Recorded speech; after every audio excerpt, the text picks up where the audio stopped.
It is 6:30 and I call this meeting to order with the Pledge of Allegiance, please. Pledge of allegiance to the flag of the United States of America and to the republic for which it stands, one nation, under God, indivisible, with liberty and justice for all.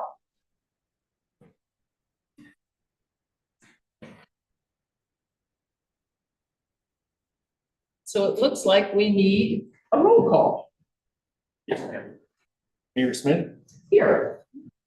Mayor Pro Tem Schwartz, Present. Trustee Check. Here. Trustee Heck. Here. Trustee Hunter. Here. Trustee Stelter. Here. And Trustee Valentine. Here. All right, thank you. We definitely have a quorum. The next thing is the approval of the agenda, but I wanted to point out that the first public hearing, the folks that had wanted to do the public hearing have asked for it to be postponed. So if someone would make a motion to remove that from the agenda, and I'm only saying postpone because I don't know anything else, right? Thank you. So if somebody would make a motion to approve it. I move to approve the agenda with the removal of the first public hearing for Bird Harvest. I'll second. Okay, motion in a second. Is everyone in favor? Aye. Thank you. And the next, we'll start with Trustee Schwartz's announcements. Yeah, so tonight we have our appreciations and our good news. First of all, I just want to say thanks to our volunteer fire department who just responded to a call right before this meeting. So thanks to all of our fire department. Congratulations to Paonia K School for receiving an elementary and secondary education Distinguished Schools of Excellence Award. Out of over 750 Title I schools in the state of Colorado, only 2, with Paonia being one of them, received it. And they're one of only 69 schools nationwide who received this award. And they got $10,000. And the category was for exceptional student performance and growth over a 2-year period. We are so lucky. Here's just a sweet little story that I heard that I thought, I want to bring this up at town hall. After Betsy's beloved dog died, she decided that the best way to honor her dog's memory was to adopt the hardest dog at the shelter. And with much love and patience and many walks, Bodhi has become braver and is just the sweetest. So that's sweet. Congratulations to Matt at Crunch Waffle for putting up the Welcome to Coal Country sign to honor his dad and a part of Paonia's heritage. I want to give thanks for spring, this weather, the snowdrops that are blooming, and all of the flowers that are about to. Another appreciation goes to all the students who created the most inspiring, thought-provoking, and cool art show out of garbage. And if you haven't been to it yet, it's at the Blue Sage. It's their monthly art show. I give thanks to everyone who participates in our democracy, whether that's locally through signs and going door to door, or at the state or national level. We are strongest as a community and as a country with the diversity of voices and opinions. I did not know Jay was going to be here, but someone threw this out to Jay. Thanks to Jay Canode in the audience for stepping up to actively lead at the Paradise during this interim. We see you and the board and how hard you work. We are so lucky to have this theater. Plus, they brought Wicked to Paonia. And then finally, thanks to Skip and Patty Knaft, who brought so much joy to so many of us when they adopted Sasha, the husky dog that many of you know about. We got to experience her having puppies and all their amazing puppy Facebook posts and seeing the dogs walking. So that's our appreciations and good news for today. Thank you. I have 2 announcements, but I will wait to see if any other trustee has an announcement. Okay. Seeing none, we are still looking for a tree board member. And you do not have to be a town resident to be on the tree board. They now have formal meetings on the 3rd Tuesday of the month at 5:15 in here. And it's an advisory board for the Board of Trustees and the Town Administrator. So if you're really interested in the trees in Paonia, this is a wonderful place to put your time and effort. Applications and a letter of interest are due to the town clerk by March 25th, 2025 at 12:30, and she could answer questions you may have. And we also have another continuing opening, and that is for the Zoning Board of Adjustments. This board only meets when there is a citizen is asking for a public hearing about a decision they were given.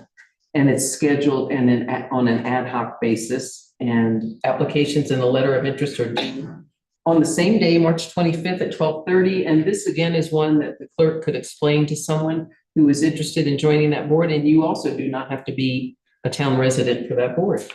So that is it for the announcements. So at this time, we'll turn it over to people either on Zoom or in the room who have something that they would like to speak to us about that is not on the agenda tonight. And you have your 3 minutes to come to the podium and speak on what you wish. If there's anybody in the room that wanted to do that tonight.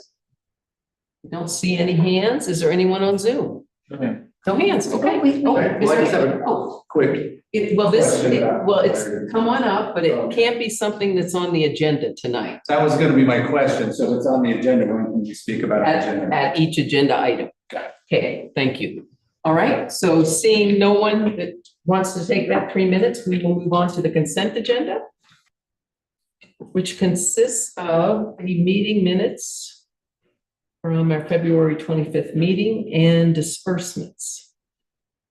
And are there any comments? Well, actually, in the consent agenda, no, never mind, we're good. Those two things, sorry, getting mixed up with liquor licenses, sorry. Any questions from the trustees on minutes or disbursements? Seeing none, would somebody like to make a motion if I haven't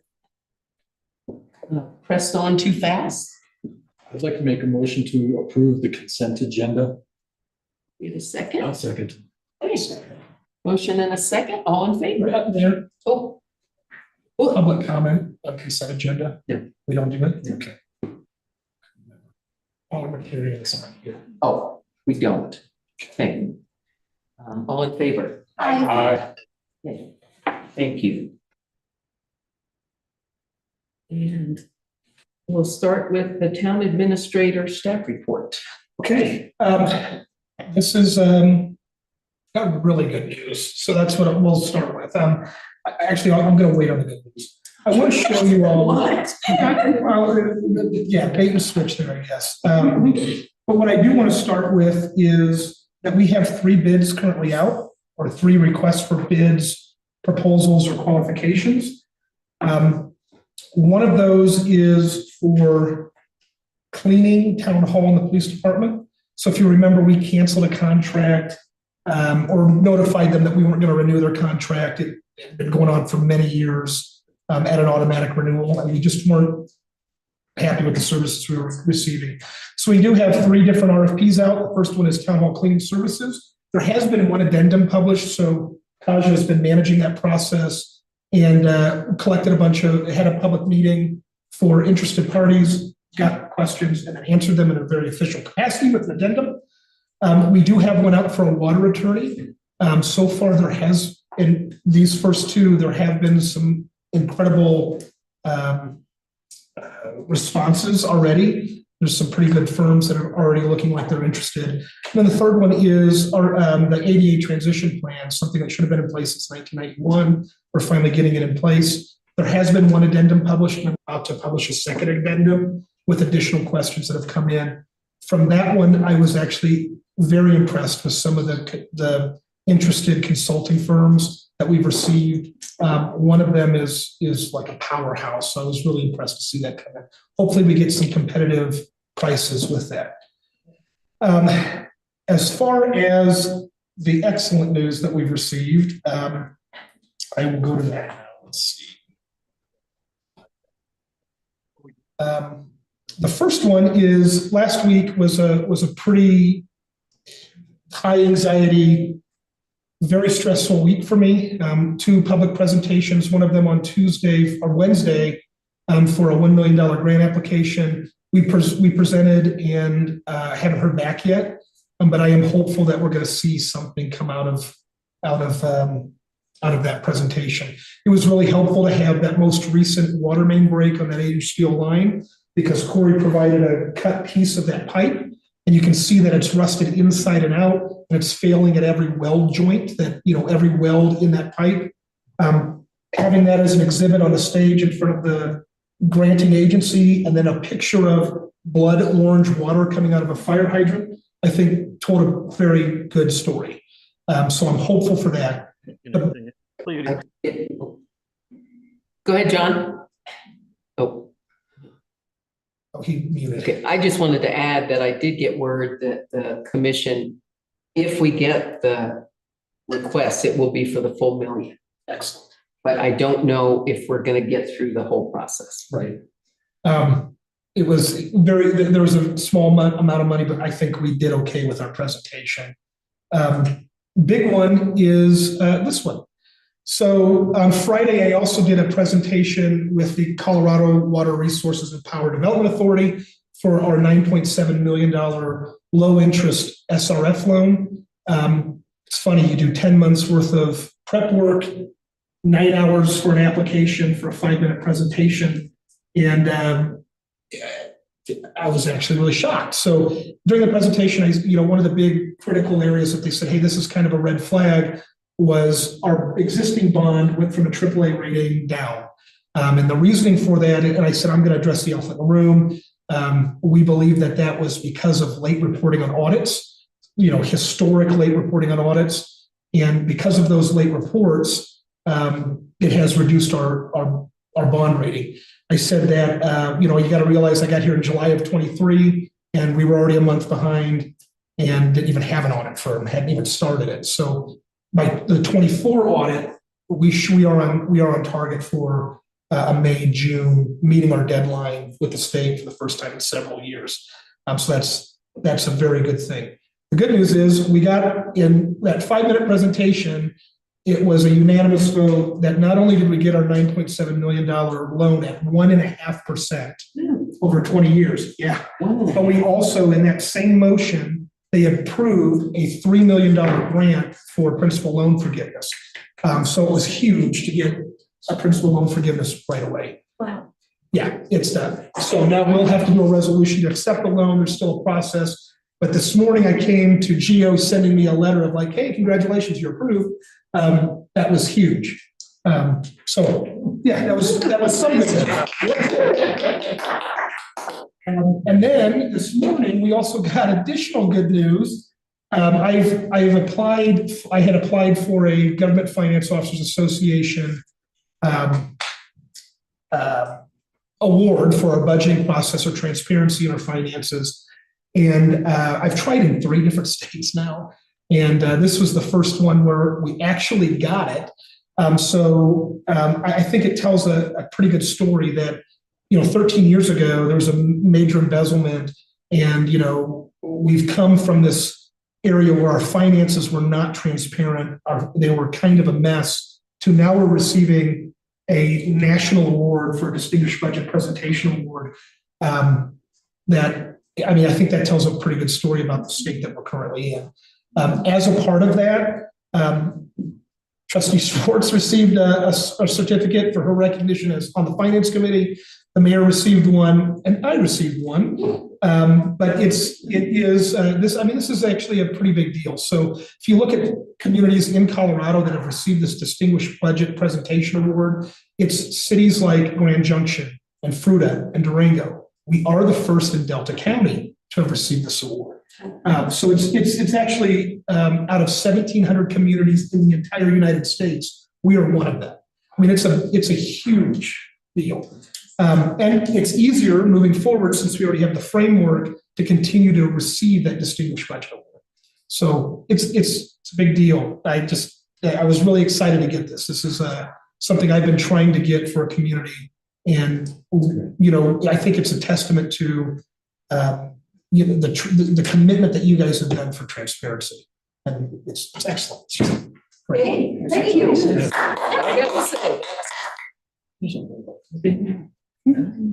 Okay, now some bad news. but maybe good. So we did receive a letter from the Northfork EMS, noticing us that they're vacating our 405 Second Street. So that piece of property will come open.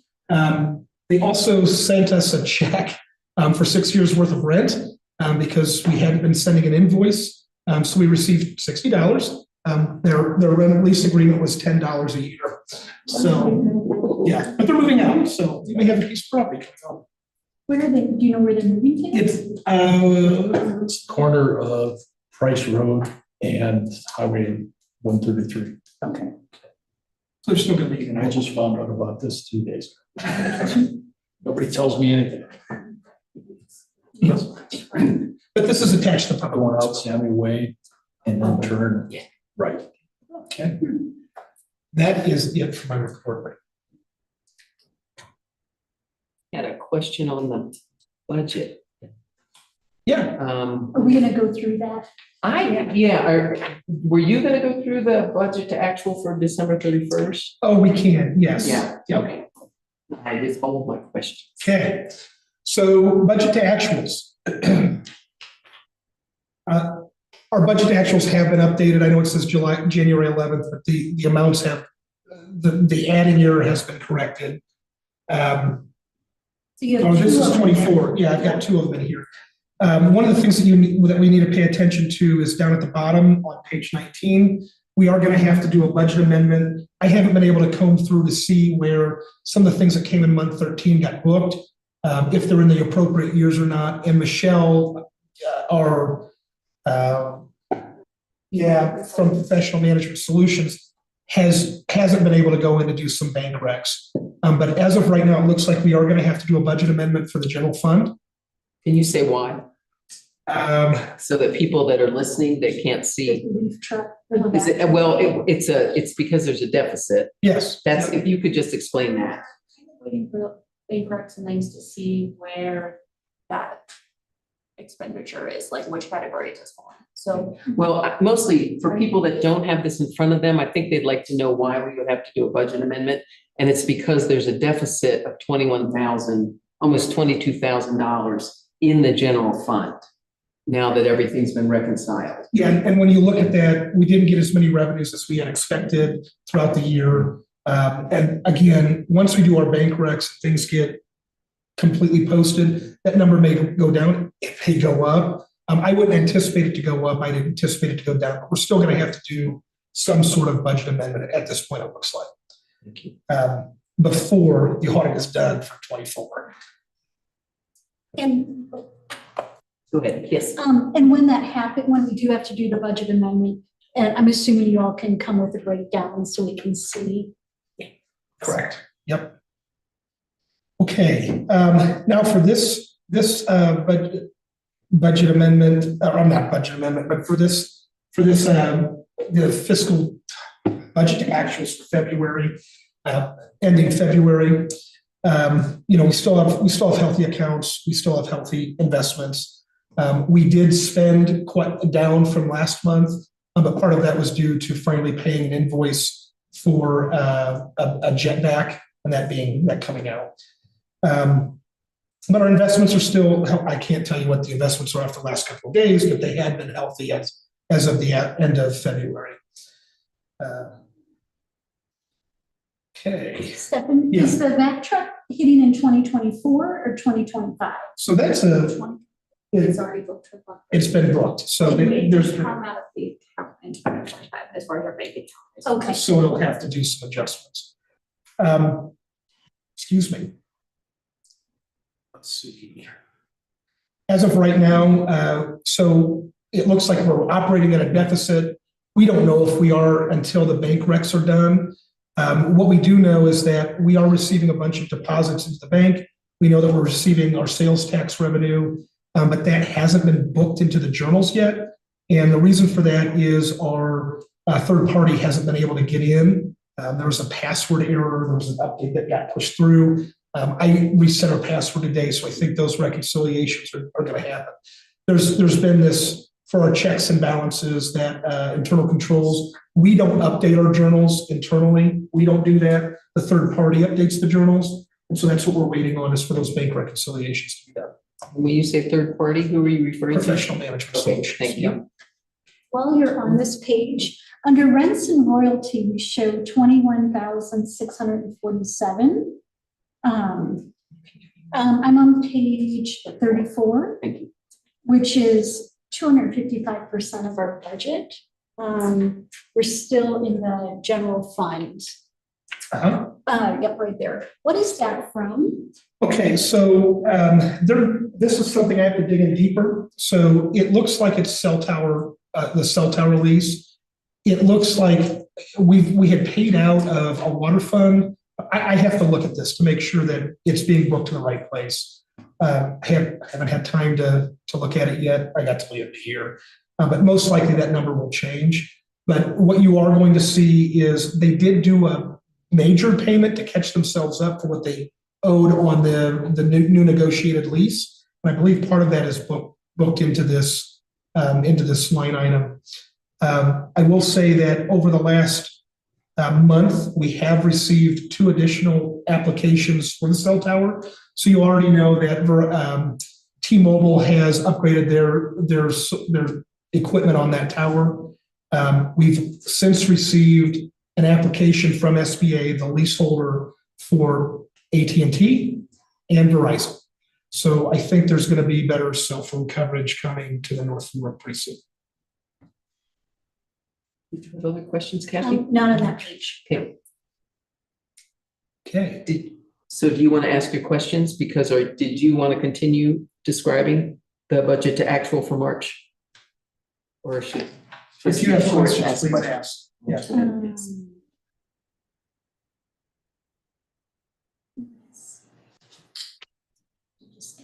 Just keep going. Okay. We haven't spent much at the end of the first quarter, so knowing that most of our capital outlays are coming in spring, so that's happening pretty soon.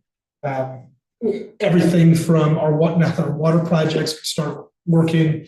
We have spent a lot of water for the site work for our water tank relining project. And I think there was something in this disbursements to pay for another pay app for Earthworks. Yeah. I just have a question that I meant to ask you earlier. What is our, for the loan, Uh-huh. SRF loan, what is our timescale? 20-year loan? 20 years. 20-year loan, okay, thank you. And so, during that presentation, I said, this is the first of, you're going to see me again in a couple of years, because it's the first of 3 loans that we're planning to take out. This is for phase 1. There will be a phase 2 and a phase 3. So we had to do a 20-year cash flow analysis to make sure that our rates were reflecting payments for those loans over the next 20 years. So Thank you. You are going to see a pretty big expense come through next month for sanitation. The transmission went out, the garbage is going out, the garbage truck. So that is something that will be coming pretty soon. It'll be salty. So it's about $8,000. Hoping it's $8,000. How are we doing on the budget for that? We're still up. So we've got a net income right now of $4,500. And what line item? So it looks like vehicle expense? No, this will most likely come out of, let's see. Yeah, it'll have to be machine, depends. No, it'll be machinery and equipment because it's a capitalized asset that'll have to be depreciated. So we're adding to the life of that vehicle. But other than that, you do have a request on here on the agenda tonight for the North Fork Valley Airport. We need that work done. It's pretty critical. So, yeah.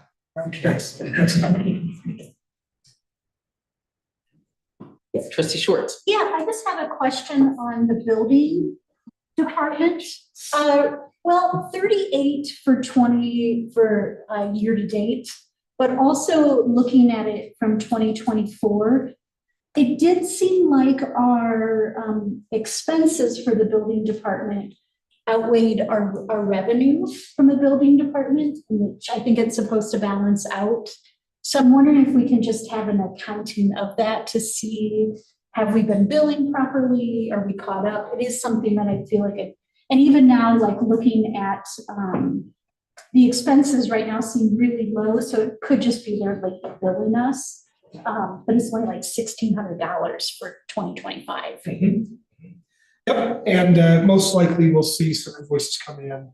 And yes, there are some AR things that need to happen, accounts receivable things for invoicing.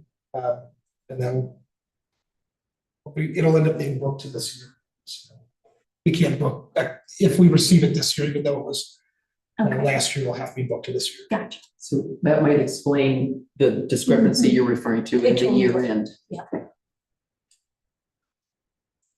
Trustee Schwartz, you do have any I'm questions? finished. Yep. Are you finished? Okay, anyone else have questions? I just have a comment on last year's dog licensing. It seems that we have just a few dogs in town. And at the rate of $5 per dog to have them licensed, $10. Wow. We had just a few. And we also have a requirement that the dog has a rabies certificate from the vet as they get licensed. And that's important because rabies is endemic here. Skunks carry it. If your dog happens to catch a skunk and gets bit, we could have a rabies, small rabies epidemic. But $185 for dog tags is basically a joke. We need better compliance.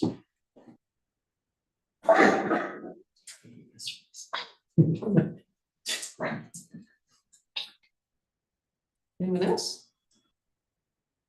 And so Administrator Wynn, is there more on here that you wanted to discuss? Okay. All right. Police Chief Manager. The department completed annual victims' rights training alongside Hutchinson Red Police Departments. The training includes legislative updates, procedural changes, and data sharing between the agencies. All three agencies share grant money for our victims advocate program, where we have an advocate on staff who we can call in case of domestic violence or several other crimes, and help them out, provide you with resources and be able to help you sort things out. So it's important we cooperate with those other agencies, share all of our calls, that way we can submit for that grant process. Administrator members of the police department met with Anna Cooling, new district attorney, 7th Judicial District. She just wanted to point out, just so everybody's aware that they're in the process of staffing up. It's very difficult for them to hire and retain attorneys, particularly for this judicial district. So they're in the process of that. We'll be patient with them, and we are looking forward to working with them. So everybody's aware they're working on that. We completed all our state mandated department training on arrest and control techniques.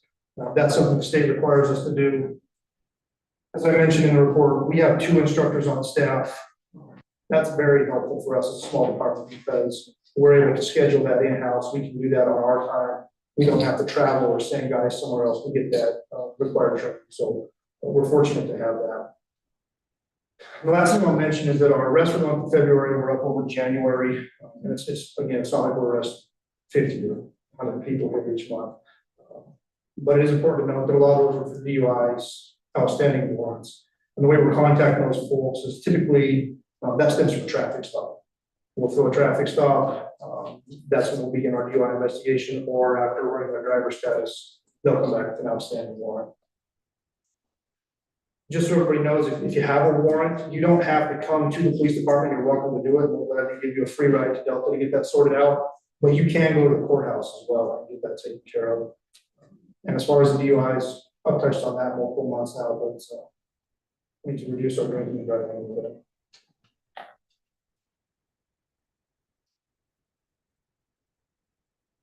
Thank you. Any questions for the chief? Okay, thank you, Chief Manager. So we're going to enter into the actions and presentations portion of the meeting. And we do take public comment on the agenda items that will follow.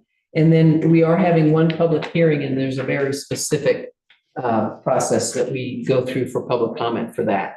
So, and everyone gets 3 minutes, and we have a timer up here, and I believe when the yellow light comes on, it means you have 45 seconds. Okay, and I think those instructions are on the podium, but just in case. So, and the one thing we're asking too is when you come up to the podium to speak outside of this public hearing, which is going to be next on the agenda, that you can just give us your name and whether you live in town or out of town. And we ask you though to sign the sign-up sheet. Thank you. So now we're going to enter into the public hearing. I will now open the public hearing on the application submitted by Fiona's Bartique LLC for a tavern. They would like to modify their license to be able to have sidewalk service for serving food and liquor. And let me just, the consideration of an application to modify a tavern license and add a sidewalk service area to Fiona's Bartique LLC, doing business as Fiona's Bartique for the tavern premises located at 130 Grand Avenue in Paonia, 81428, whose managing owner is Renee Verdine. Thank you. The purpose of the hearing is to provide a public forum for all interested parties who wish to comment on these applications before the board. The procedure for the public hearing will be as follows. First, we will have a presentation by town staff.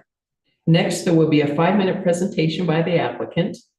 After these 2 presentations, we will allow members of the public to speak for up to 5 minutes during this public hearing process. All testimony must be presented at the lectern after you give your full name and address, and I swear you in. Please do not repeat points made by others, but it is fine to say that you agree or disagree with a comment previously made. Please direct all of your comments to the board and not to the town staff or the applicant. After receiving public comments, we will allow the applicant and town staff an opportunity to respond and answer any questions raised by the public comments. I will then turn the matter over to the board, and the trustees may ask questions of anyone who testifies. We generally will not ask questions during the presentations.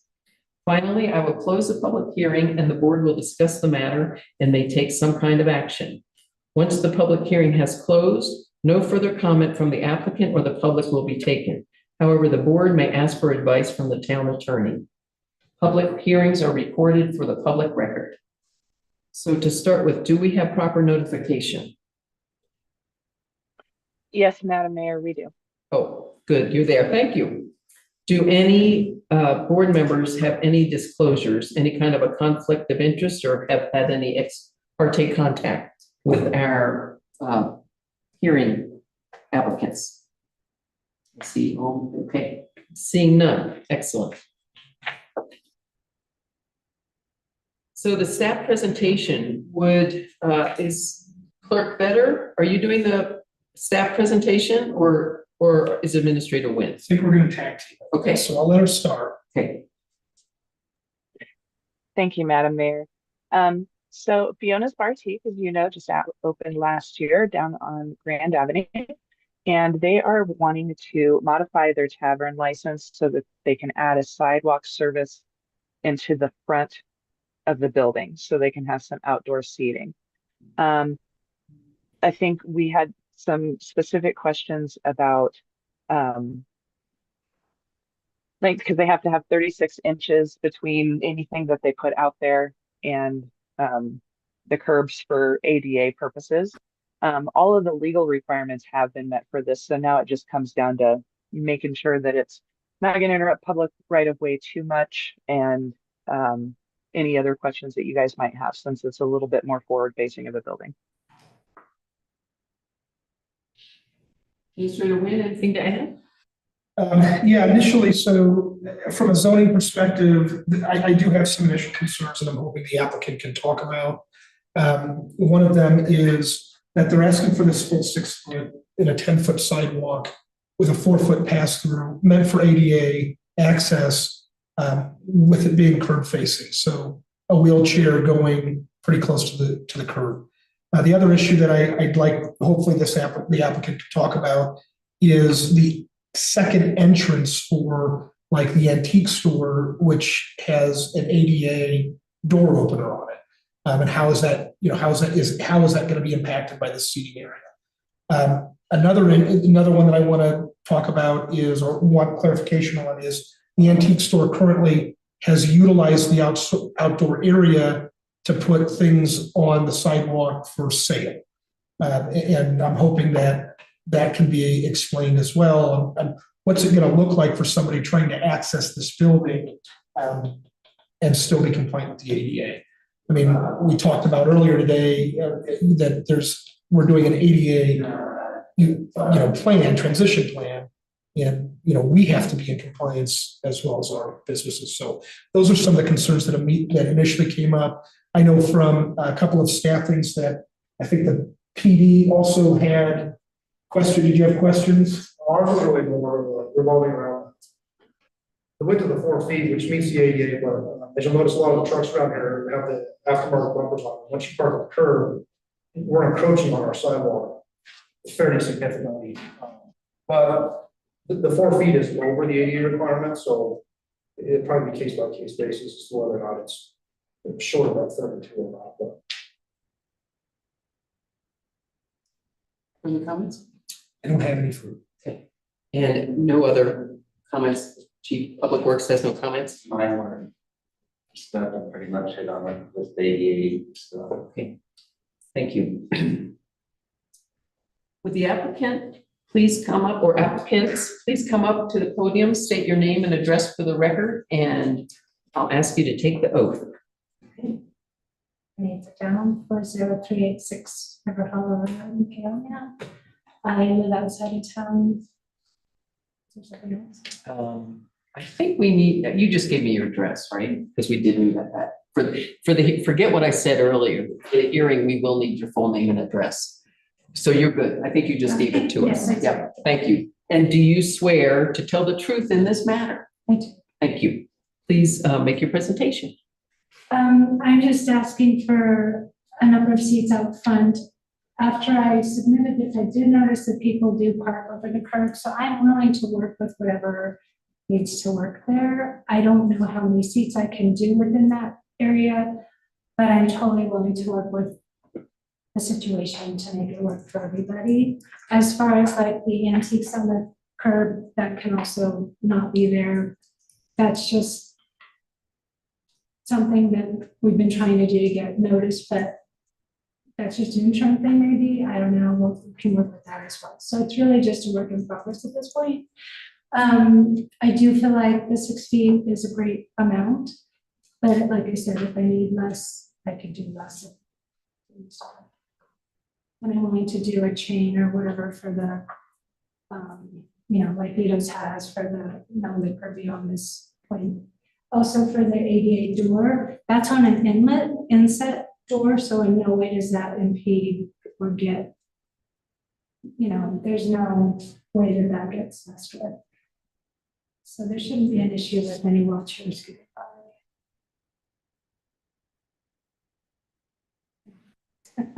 So I just wanted to show up and just answer any questions. I'd love to be able to do this.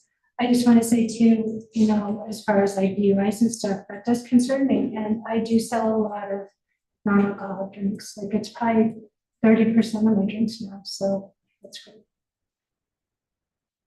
Thank you. And did you have anyone else that was going to speak? No, I didn't. All right. A bunch of people tonight. Okay, thank you. Well, now you go ahead and take your seat, and then the trustees may have questions for you, but for now, go ahead and take your seat because this is our opportunity for the public to come up and speak. So I will now open the public comment portion of the public hearing. Each speaker will should clearly state their full name and address for the record, and then I will swear them in. Is there anyone here in the building that would like to speak on this proposal? Seeing none, is there anyone on Zoom who would like to speak on this proposal? No. Okay, thank you. Oh, yes, sure, come on up. I'm Marcia Brzonik. I live at 41194 Lambourne Drive, outside of town. Do you swear to tell the truth in this matter? I do. Thank you. I just want to speak in support of allowing Fiona's Bartique to have outside seating. I think it would be very lovely in the evening. It's been a wonderful place for people to come together and have community in our town. And it would just give them an opportunity to have something that other restaurants and drinking facilities offer in town as well. Thank you.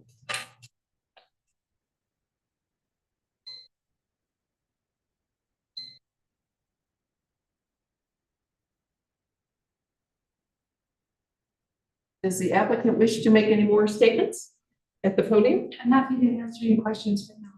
And, anything further from town staff to add?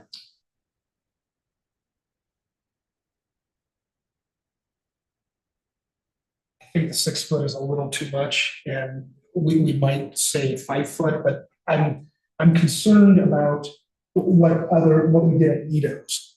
Sam, maybe you can tell us what happened at other places out where there's kind of a space issue and what was approved.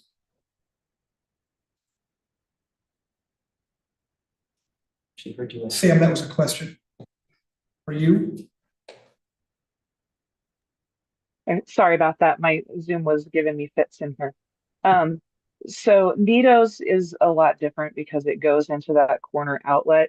We had to make provisions on that one for alcohol crossing the public right of way.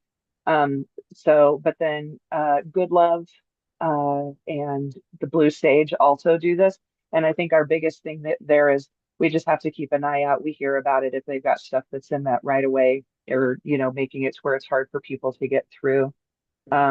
So my biggest concern with it just is, that we do have the ADA compliance and that everybody is happy with that. So it's addressed right from the beginning, especially since we're going to be coming up on busy seasons. They're going to have to make sure that they have enough room for their barrier, that they'll have their signage on for people not to cross. And then, the seating is, she's going to, we've already spoken, she knows she's going to have a sidewalk business use permit. So beyond that, I think it's just going to be whatever you guys are feeling like. And this one was just a little bit too close to the cusp. And so usually when that happens, it's when I bring it to a public hearing. So. Any more comments from you, Mr. DeWin? I will now close the public comment portion of the public hearing. So before we turn to the trustees for questions and deliberation, I want to state that the documents included as part of the record for this public hearing included all application materials submitted by the applicant, all materials included in the packets, all written referral and public comments received regarding the application, the notice of hearings, and the town's ordinances. Does anyone have any objection to the inclusion of these items in the record? So now we'll open it for questions from the trustees. And these can be for the staff or the applicant. Yes, Trustee Schwartz. Yeah, so first of all, I want to say Fiona's is such a great addition to town. Love it. And I love that our restaurants are having outdoor seating. I think it creates a vibrancy downtown that it's just awesome. And this past year, I had knee surgery and I had to get around in a wheelchair, and I became very, very aware of ADA compliance. And when I read this today, I was like my heart fluttered a little bit, not in a good way, but I was like, oh God, that's going to be tight. So I went down there this morning to measure it out. And I do just even feeling it and looking at it. I'm like, oh, 6 feet, that's too tight. I want our community to be so ADA accessible for folks. And so, and then with the idea of the trucks. So I think I would be fully in favor if we reduced it so that we can create that vibrancy downtown and at the same time also make our community accessible for folks. That was not a question, that was just a comment. Other questions from trustees? I would concur with Kathy that 4 foot seems like a minimum, especially if it's going to be encroached on by the bumpers of trucks, like Chief Laniger said. And sometimes I can imagine them going over a foot into the sidewalk area, so that would reduce it to 3 foot or less if we actually made it according to this plan. So I just agree with Kathy that the sidewalk needs to be passable by easily. So. Are there any questions or do I have any objections? Okay. I have a question for the applicant, if you wouldn't mind coming up to the podium. Thank you. And my question is, and what we've seen is in the past, we've gotten a diagram of what it's actually going to look like on the sidewalk. Number of tables, chairs, how you just mentioned a chain that would show like they've done at Nido's and at Good Love. And so I just really need to know what you're planning to do to make sure that people have the demarcation, of where, and that way we maintain the distance that we need for ADA, and how you plan to deal with your signage to say no alcohol from this point. And then I'm assuming people, will you have, because your door is on the left of the bar, so you just will have room for 2 tables? Are you thinking of going all the way across the building? I'm thinking of all the way across front, and I have a little bit to the left of the front door too, so I was able to move a small table to facing it to the left.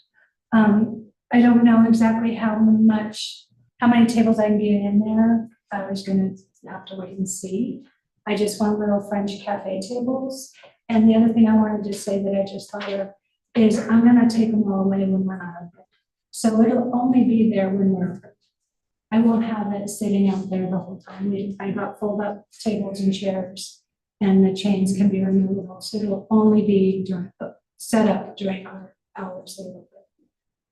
Thank you. Did this make any questions that anyone else would like to ask of our applicant? I'm just curious. I don't remember the front of the property at this address. Is there a street sign, a parking sign, or anything that would also in? No, there's no sign. Okay. Oh, that would encroach. Yeah, be part of the sidewalk. If there's no other questions, thanks. Thank you for coming up and answering that. Yes. This is a question for Clerk Better. I think for the other restaurants in town, they pay, maybe everyone pays per chair, per table, and the same thing would apply here? Yes, the only difference is I count the fence as one item as opposed to multiple. So I just feel that's a little bit fair, but yeah, no, every chair and every table would be a part of that business permit. Okay, thank you. Any other questions from trustees? Okay, seeing none. Hearing none, I will now close the public hearing and turn the matter over to the board for consideration of the proposal listed on the agenda. So with that, any deliberations,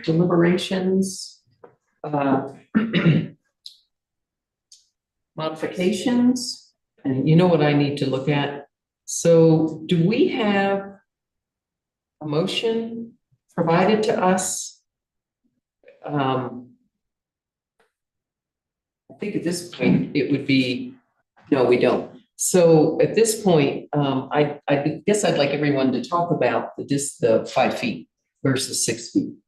Because it seems if we're going to approve this, that needs to be made clear what the expectation is. So, if people would like to comment on that, thank you, Trustee Hunter. So I'd be in favor of approving this as a whole, and I would also be in favor of limiting it to 5 feet, given what we've heard from the police department as well as the ADA concerns. I think that's reasonable, and given that the applicant is agreeable to that.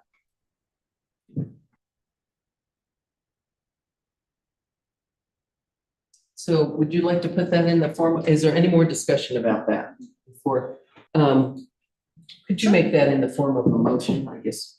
I move to approve Fiona's Bartique application for modification of premises to add a sidewalk service area, given the limitation of 5 feet clear from the fencing that will be provided around the seating area to the curb. I second. Further discussion? Hearing none, all in favor? Aye. And I believe we need to have a roll call vote since it's a hearing. Mayor. Yeah. Mayor Pro Tem Schwartz, Aye. trustee Check, Aye. trustee Heck, Nay. trustee Hunter, Aye.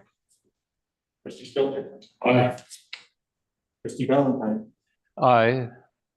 motion carries. Thank you, everyone. Thank you. We'll move on to item number 1 of the agenda, which is consideration of runway repairs at the North Fork Valley Airport. Okay.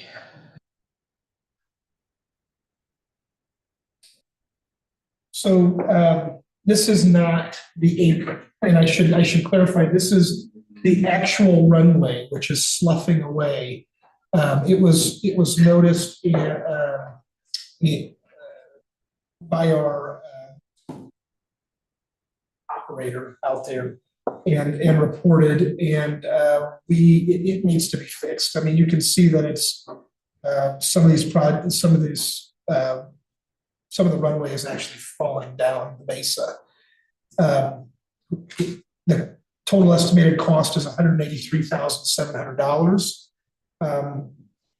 10% of which is our cost, split with Delta County. And so what we're asking for is 10% of the total, 75% of the 10% of the total cost, which comes to a little over $18,000. That's what we're asking to spend to make this runway repair.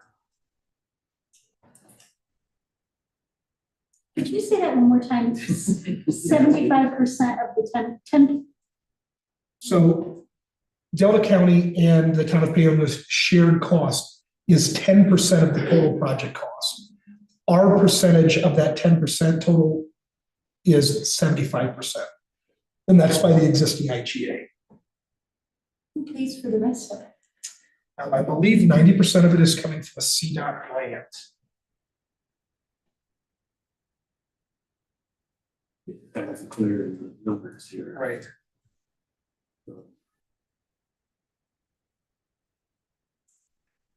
Other questions? I just have a question as to the budget that we have right now for the airport would not cover that, would it? Okay, can you say what page that's on in the packet? Can somebody get to it? It's going to be in the budget, Yeah. the actual budget. That wasn't included as attachment. It was at the end. Yeah. Our capital outlay for this year is 80,000 for the airport. And we know that the apron will be. Yes, so what you're also going to see is the county is taking the lead on a tier 2 EIAF grant for the airport. That was presented to us for the apron repair. That was presented to us as an option and encouraged to do so by DOLA. They said you need to go apply for this grant for your apron repair. So that's coming at a later time. So it could take some of the pressure off what we have in there. It'll take a lot of the pressure off. Okay. If no trustees don't have any further questions for Administrator Nguyen, I'm going to open it up to the public to come up with comment. If anybody would like to comment on the issue of our airport, come up to the podium and you have 3 minutes. Anybody want to come up? I see no takers in the audience. Is there anyone on Zoom who would like to speak about the airport? Okay. I don't see anybody. Thank you. More discussion, motion? The dollar amount that we would need to come up with again? Just quick. $14,062.50, I think. Say that again? Hold on, I want to just. Oh. think it's, $13,777.50. It's $4,000 over my equipment. Do you know when they'll start? This isn't like an emergency repair, so pretty short order, is my understanding. Who will do the RFP to get that? County handles all of that, that's part So of our. they just IT. want our money. They're gonna do all the work and the project management and quality control That's right. and the plane. And in the meantime, while they're doing that, will traffic have to be stopped I have no into the idea. airport? I have no idea. I think so. Yeah, I would too, but, okay, all right. That's all that I can think of to ask about. Anyone else? I'd like to make a motion to approve the emergency repairs on the runway for the North Fork Valley Airport. what's the number? This hurts outside, for an amount not to exceed 50,000 and to, yeah. we No, can it's add been that. seconded. So, I don't know if it's too late, just. I don't know, Sam, can you weigh in? We could amend the main motion. We could do it that way. I'll amend the motion to have a not to exceed cost of $14,000 to the town of Bayonne. I'd second it. So now we have two motions to vote on or one? To trustee or clerk Bennett? We'll vote on the amendment first and then on the main motion if there's no more discussion. Okay, so first vote is on the amendment to not exceed $14,000, which has been seconded. All in favor? Aye. Okay, and the first motion, which was to approve funding the repairs to the airport? No, who made that one? I did. You did. Can you repeat it? I move to approve the emergency repairs to the runway at the North Fork Valley Airport. Thank you. And seconded by trustee Gavin. Yeah, all in favor? Aye. Great, that motion carries. Thank you. Moving on to item number 2, which is again another expenditure to keep our town running. Corey, do you want to be this, are you the spokesperson for that? Yeah. Thank you. So this one was kind of awkward. I was trying to set this up in a way that we didn't have to have a special meeting. We had all of our aerators on pond 1 go down within like a week of each other. That's why we were scrambling to get one back going. More of them kept failing.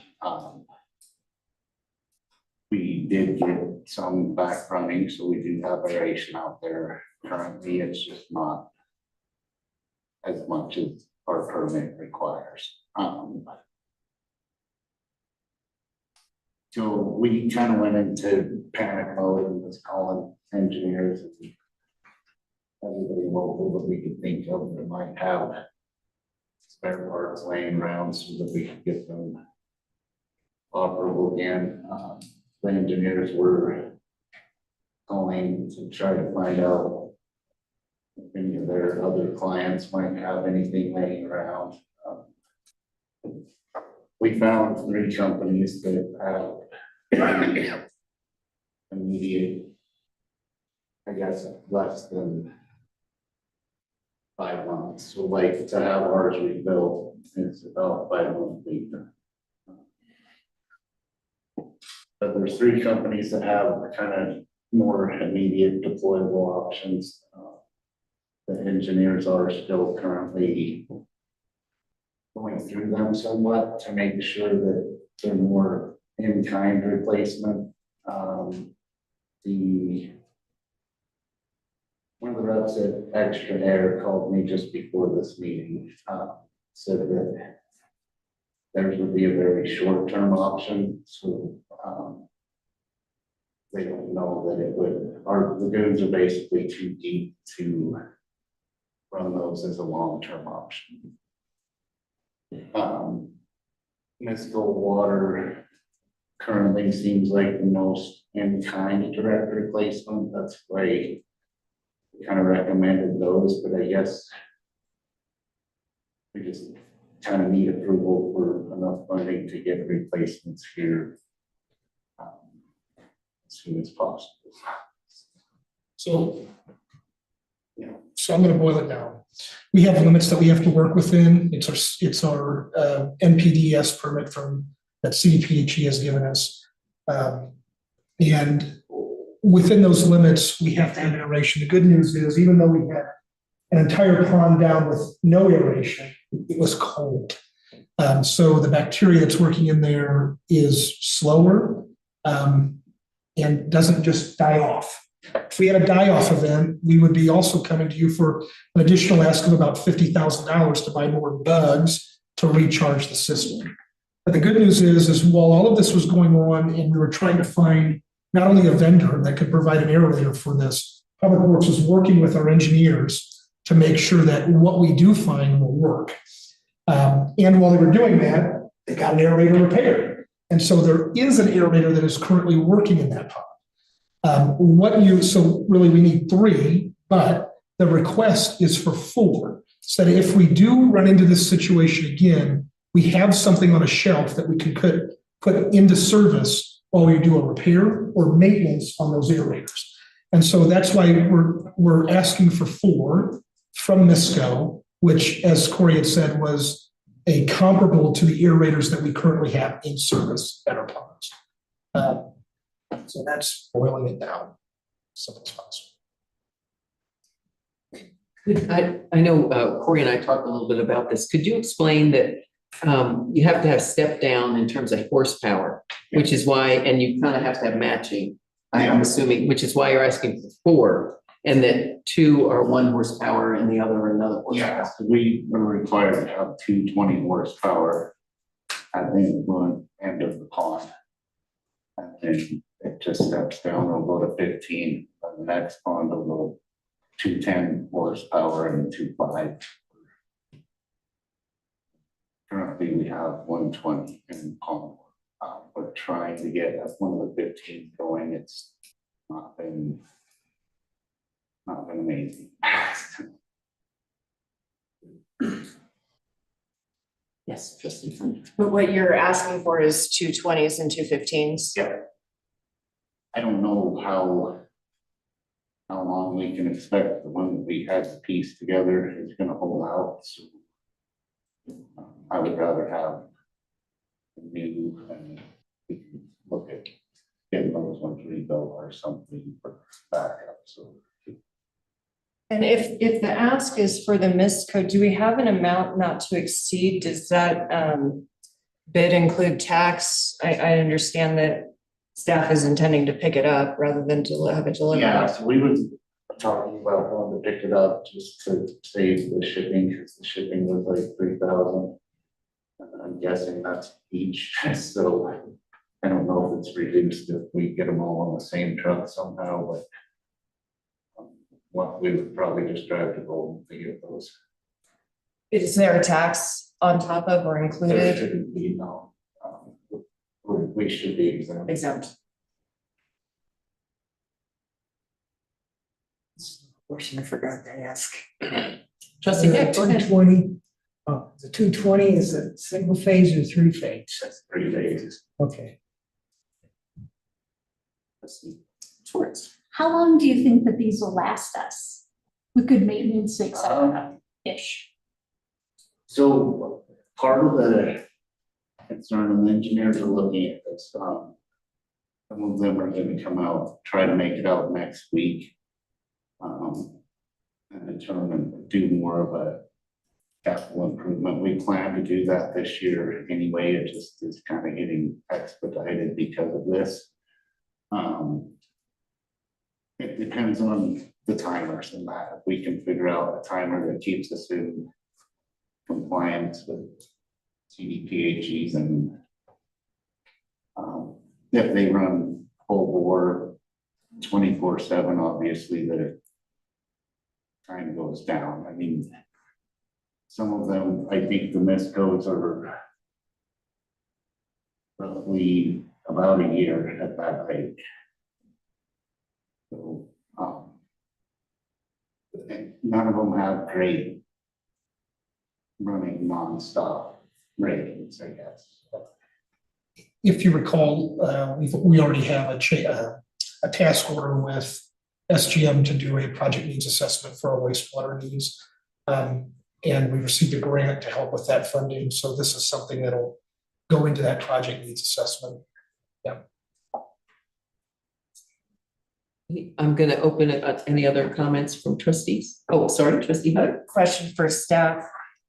Where, I understand the necessity of this, but where would this come from in the budget? I understand the budget amendment, but what needs to happen here? This will most definitely result in a budget amendment. It is an emergency purchase. It's similar to a sewer main break. The only difference is we have a little more capacity than, raw sewage spilling in the streets. This is contained in a pond. But it'll come out of our sewer utility fund, which we do have a surplus of funds, and that was due to receiving a grant for door staffing, and we got reimbursed for that. With that, if anybody in the audience would like to come up and speak about the sewer pond, you're more than welcome to for 3 minutes. I don't see anybody eagerly with their hand up. Anybody online that would like to speak to this? Thank you. All right, any more discussion with trustees, or is it time for a motion? I just want to say, we were just looking at the sewer restricted fund has, not that we want to spend it, but we know it's there, $603,859.16 as of March 1st. We have bigger things planned for it, but it is what it's there for. Do you recall how much more we'll need to budget for that we hadn't already done line items? Is this 132,000? 132? And is this considered capital to be depreciated? It will. Okay. The sheer cost of each individual aerator is a capital asset. Anyone? Give you a chance to cogitate. Yes. This will be the first time since I've been in town that we are gonna have a spare aerator, which is a really good idea, especially in the summertime if one goes down. We've always patched them together before, and I believe some of our smaller ones were in our Twin Lakes back in the day. So they do hold up, but they do break down. They do get older. On that note, somebody ready to make a motion? Motion. I move to approve the purchase of 4 NISCO aerators, 220 horsepower, 215 horsepower, an amount not to exceed $106,000. Because you want more of a cushion? Yeah, in the budget, we had 132, but if that's 106, then we'll stick with that. Why? Why 132? Price fluctuations, I think there's a 2-week lead time on ordering them. So they still have to be. I will amend my motion. I move to approve the purchase of 2 NISCO aerators, 220 horsepower, 215 horsepower, an amount not to exceed $132,000. I'll second that. Okay. Further discussion? Yes, trustee Schwartz? Did I hear, Corey, that we weren't sure that NISCO was what we're doing with, that the engineers were, do we want to give ourselves more leeway there? I just kind of wanted the engineers to say yes, absolutely, these will work for sure as an in-kind. That's kind of the final piece. I know they was waiting on some information from NISCO, but that's.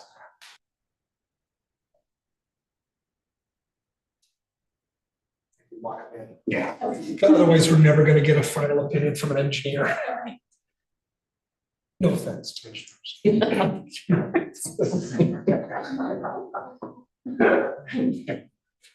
I second. Did we have a Yeah, second? well, I think we did have a second. Did we have a second? Yes. Okay, sorry. Yes. All in favor? Aye. All right, sounds like none opposed. Great, that motion passes. Thank you. Item number 3, consideration of resolution 08-2025 urging voters to vote no on Paonia ballot issue 2B, which is on page, 115. thank you.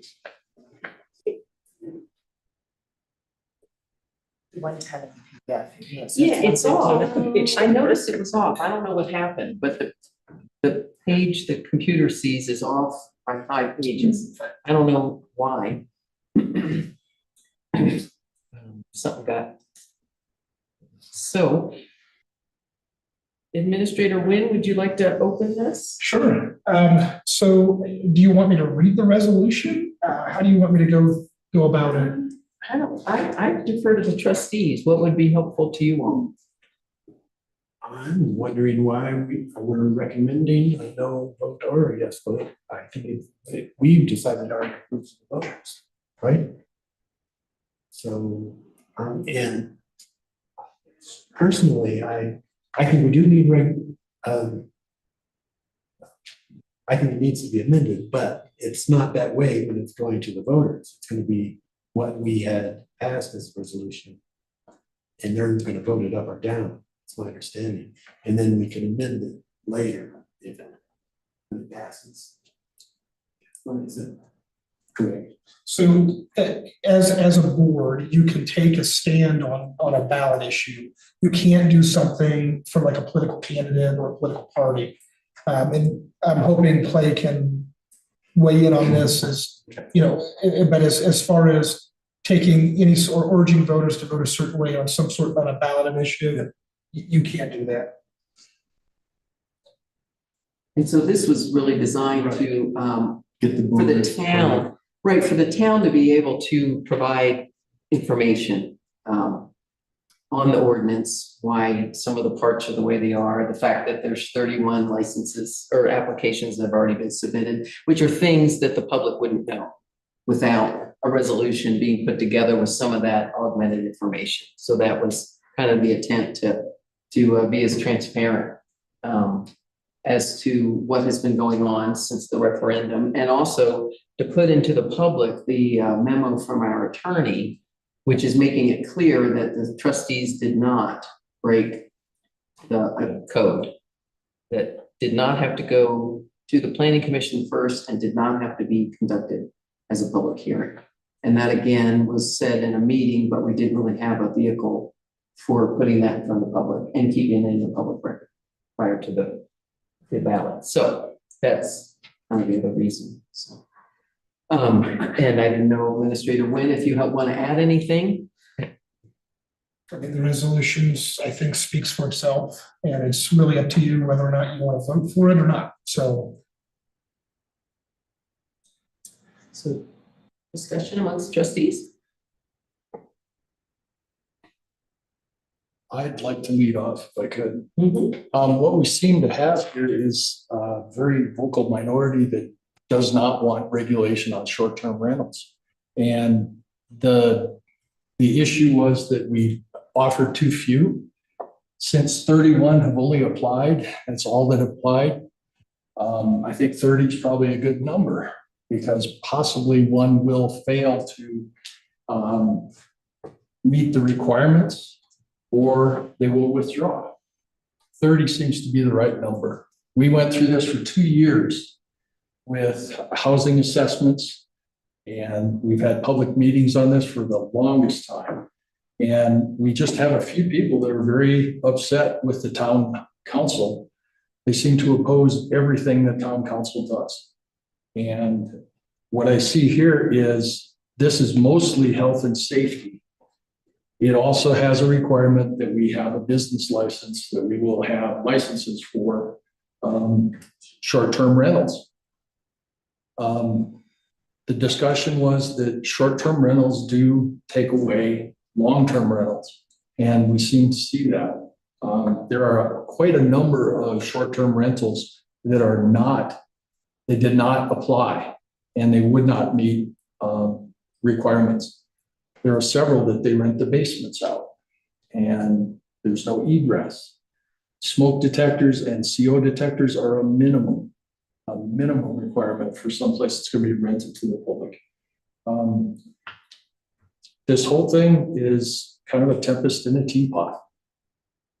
Having no regulation on this has kind of gotten us into the Wild West here. Everybody's doing their own thing, and it's not working.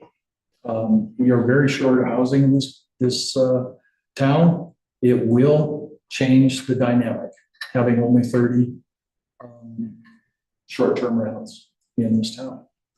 And if you can make enough money on short-term rentals, you are probably making more than $1,500 to $1,800 a month for your rentals, because that's what you can get for renting even a 2-bedroom in this town. You can make that anywhere. That's the going price. So, in my opinion, this isn't onerous, and it's not something that should be repealed. Thank you. Anybody else? Any comments? Yeah.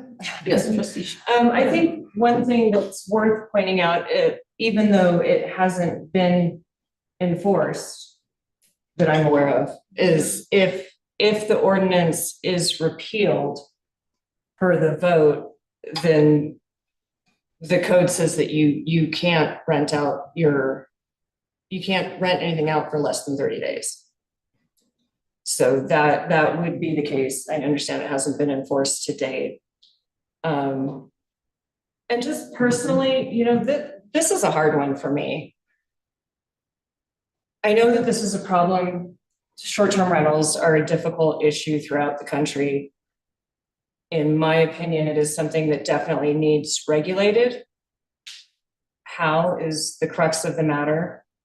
I feel that everything we've heard since we passed the ordinance is that most of the folks that are against it would have been okay with the initial ordinance brought to the board by staff. But then the board made changes based on public comment that we had heard. And then after we passed that ordinance, we heard a lot of the opposing viewpoints, which is why I think as a board, we decided to put it to the voters, and I still absolutely stand behind it. I think this is a good ordinance. I think there's things that could be changed. I would absolutely be agreeable to making changes. That wasn't an option. We had the option to repeal it or put it to the voters, and that's what we did. I still think this is a great ordinance, and I'm happy to send it to the voters, and that's where I'm at. If no one, trustees have any comments, we'll open it up to the public. In 3 minutes, and if, just raise your hands and I'll call on you as the hands come up. Come on up. And again, just tell us your name and if you live in town, and, but sign in everything on the sign-in sheet. And you have 3 minutes, and when the yellow light goes on, you have 45 seconds left to go.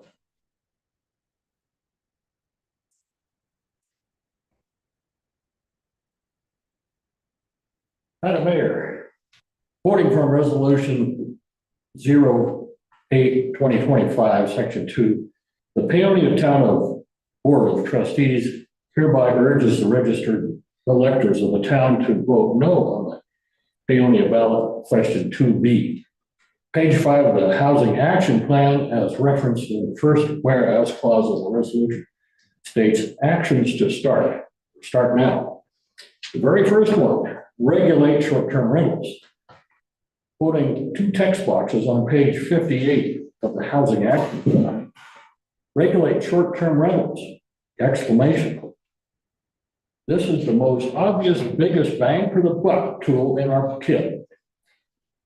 Says one open house participant. The other text box says regulating STRs can be implemented quickly by the town with minimal resources.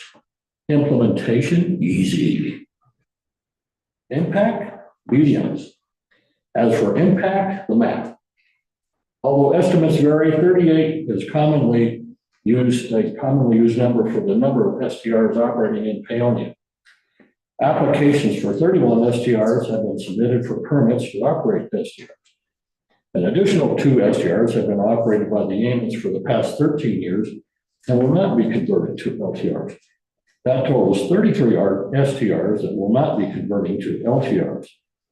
That leaves 5 as a number of unaccounted for STRs that could possibly be converted to LTRs. I suggest that the trustees find and interview those owners of the 5 STRs and ascertain whether they would be converting their STRs to LTRs. After that, assess the actual bang for buck. The bang would be the number of STRs converted to LTRs, and the buck would not only be the monetary cost, but labor to regulate, enforce, inspect, and keep records. Then decide whether it is wise to adopt Resolution 08-2025 and therefore promote enactment of Ordinance 2024-05. The second whereas clause of Resolution 08-2025 says the most resounding request from residents was to address the regulation of short-term rentals. My observation from the abounding number of petition signatures to repeal that ordinance and the unanimous public opposition to the ordinance expressed at trustees meeting since that was passed is quite the opposite. At the January 14, 2025 trustees meeting, the trustees decided to ask Paonia voters to assist them in deciding whether Ordinance 2024 should be enacted or repealed. Now the trustees want to assist the voters how to decide. Does that appear to be in Congress, anyone but me? Thank you. Who else would like to come up? Speaking, that's her hand raised. Oh, on Zoom, thank you. Go right ahead. You give us, oh, Did you call for online? yes, we can hear you. Okay, awesome. Deborah Spiegel, I live in town. I'm not sure how it's fine to put the STR ordinance to a vote of the people and then take that away by telling the people how to vote. And people need to know the consequences that the ordinance is going to have. Like my friend who lives up the street from me, whose son goes to visit his father in the summer. She's a single mom, always juggling jobs so she can survive here. She likes to occasionally rent his room by the week to SEI students. She likes meeting the people who come here to study from all around the world. She didn't know that she can't do that anymore without a short-term rental license. So she is tempted to do it anyway, but is afraid she'll get hit with the $300 a day fees that Ordinance 2405 will impose on people renting a room for less than 30 days without a license. If you live in your home most of the time, you should be allowed to rent a room some of the time, even for less than 30 days. People in this valley, they juggle things to be able to live here, and the ordinance doesn't account for the many people who do this that you wouldn't have labeled as STRs and the big houses that rent for lots of money. And it's just people's way of surviving here. And I feel that it needs to be taking the homeowners that live in their own house out of the equation. So I am still for voting yes on the ordinance. And that's all for now. Thank you. Yeah, come on up, Suzanne. I see your hand.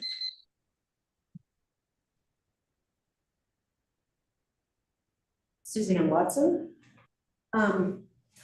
So I'd like to clear some inaccuracies I heard up here tonight.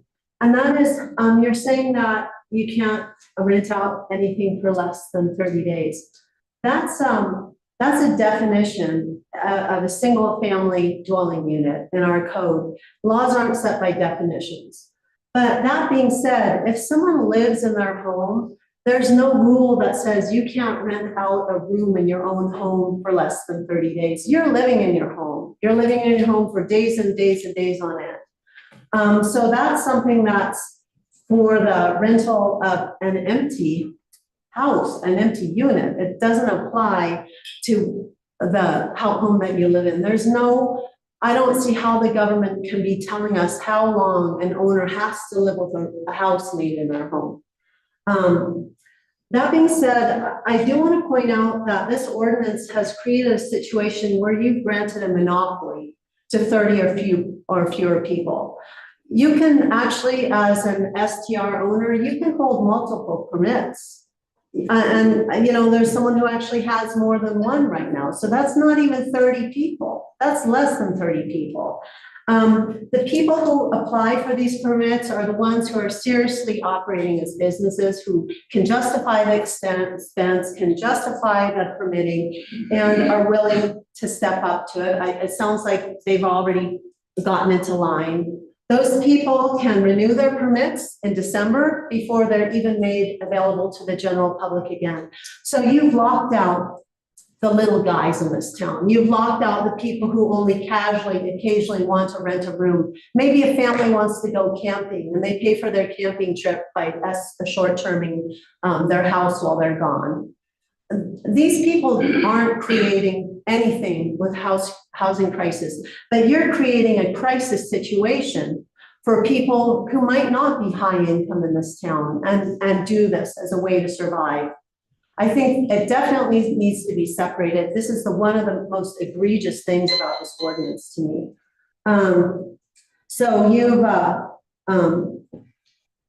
don't allow for the sporadic rental. I'm not saying that there shouldn't be some safety regulations, but the way you've gone about it and the way you've eliminated these people from the permitting process and locked them out is really unfair. You're asking for people to be doing it under the radar, and this is not going to make it a safer situation. This is going to be more dangerous.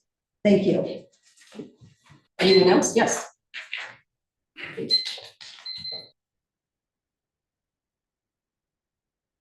I'll sign it. Dave Knudsen, 407 Vista Drive, Paonia. I served with some of you on the housing committee. I went through the process of trying to get the plan together. It is the previous speaker that mentioned, I totally agree with the quick win here is regulating how short-term rentals. It's tough because I think the issue before you right now is, do you advise the voters? But you are elected people, and I'd like to know what you have to say. So I think you should advise the voters. Thank you.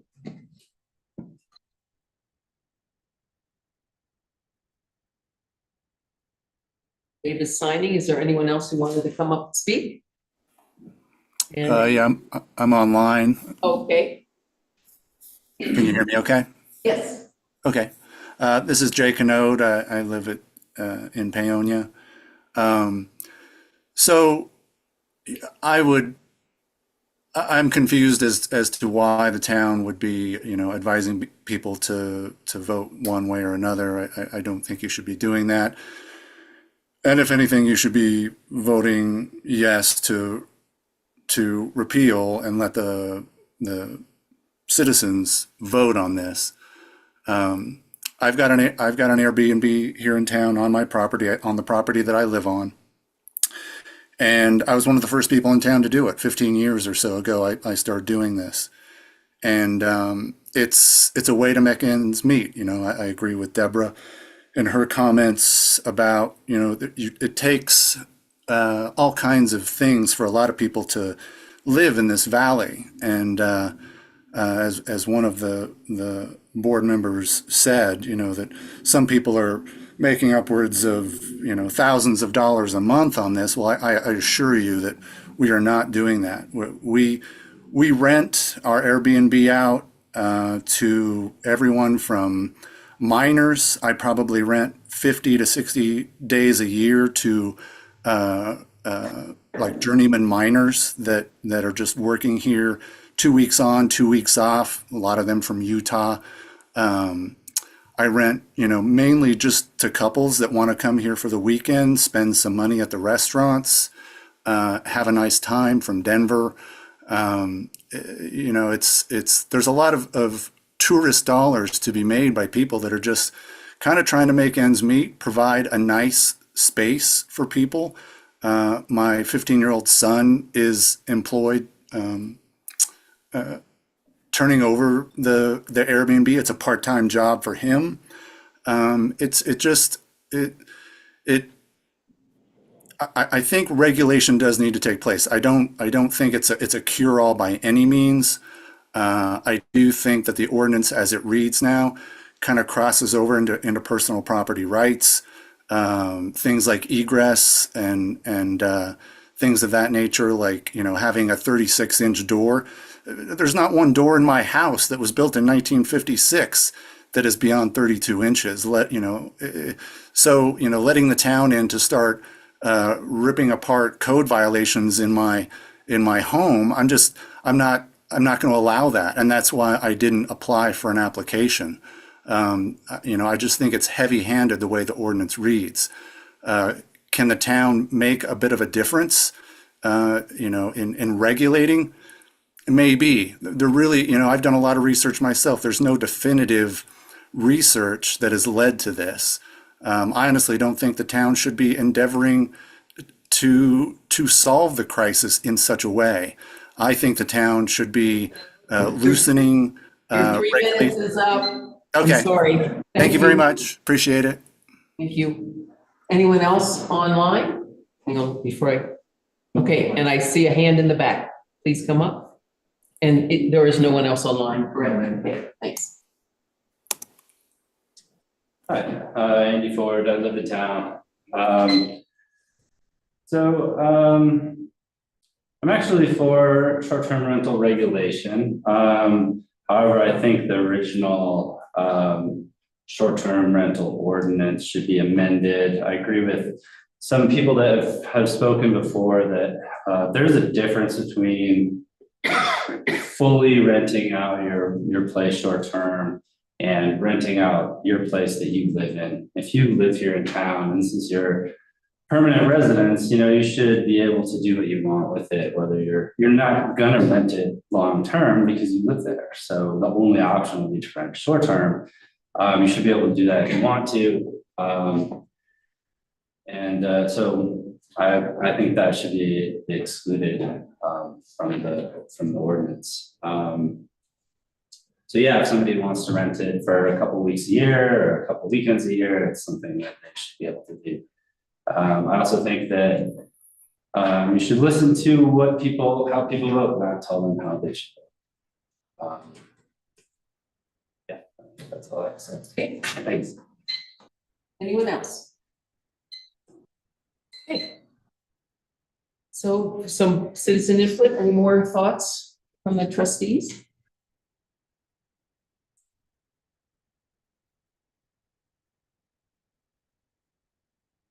This is just like, I feel like I just need this pause right now because it has been a lot of just really great feedback. And so if I'm not vocal right now, it's because I'm just digesting this. Sure. And I'm like, okay, I know we have to make a decision. Are we moving forward with approving this resolution or not? And I just need a moment to just let all this sink in. When I do read this though, if I remove the paragraph of a resolution urging registered electors, I know that nobody's gonna read this and I think, oh, this is how I'm supposed to vote. But what I do appreciate about this document is it just states, this is what happened. This is the process. This is where we're at. And that to me, I think is a good record to have for us as a board to pass, because it states, here's how we got to this particular place.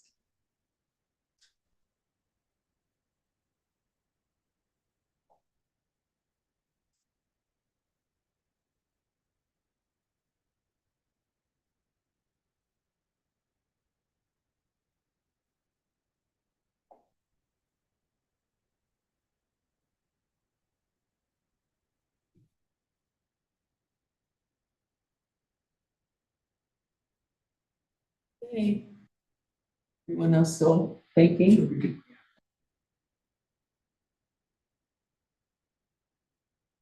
I don't know if I can say this, but one of the things I wish we had put in here is that you don't need a 36-inch door.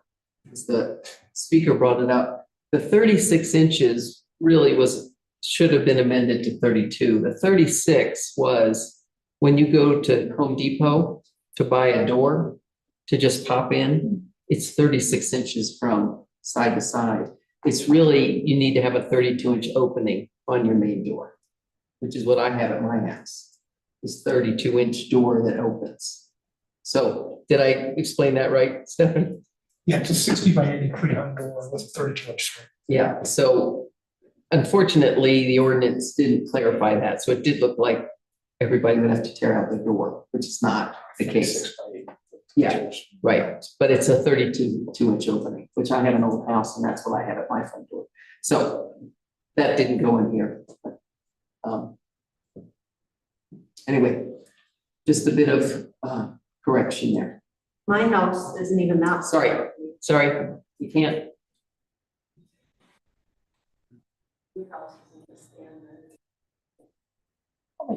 Okay, trustee Hunter, please. I move to approve resolution 08-2025. I'll second that. This is a roll call. Oh, it has to be a roll call. Yeah, you have to have you're in favor. Okay. All right, yes. You ready? Let me just check. Is everyone ready to vote? And trustee Valentine, are you ready to vote as well?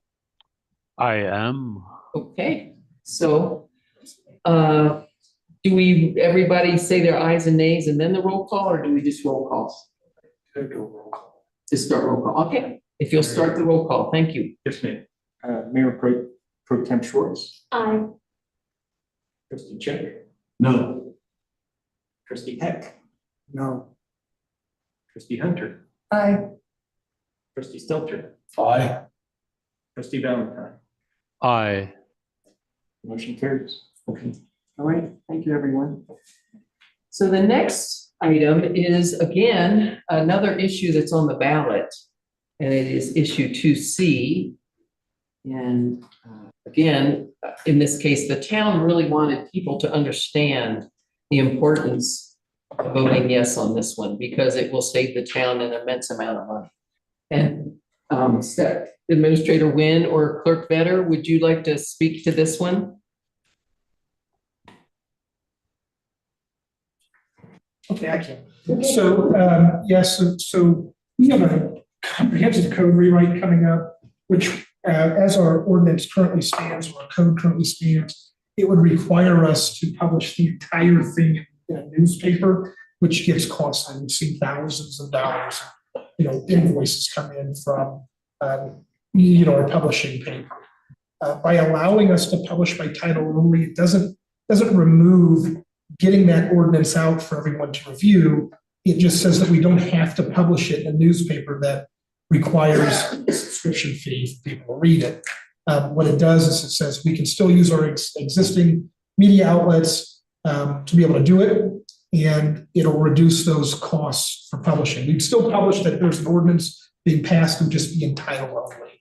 The only way that we could get this on a ballot is if there was another ballot initiative, or something else on the ballot. That's why this is on the ballot.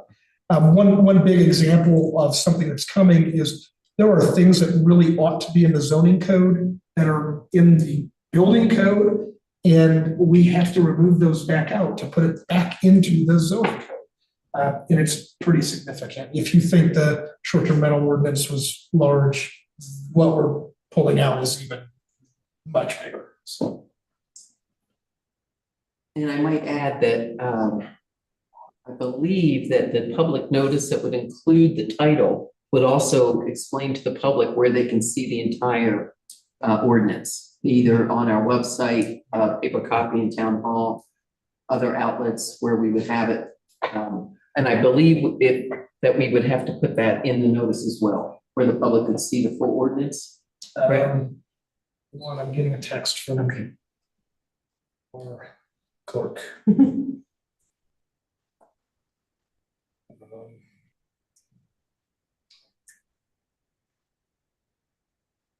don't know the answer to that. But couldn't we do it?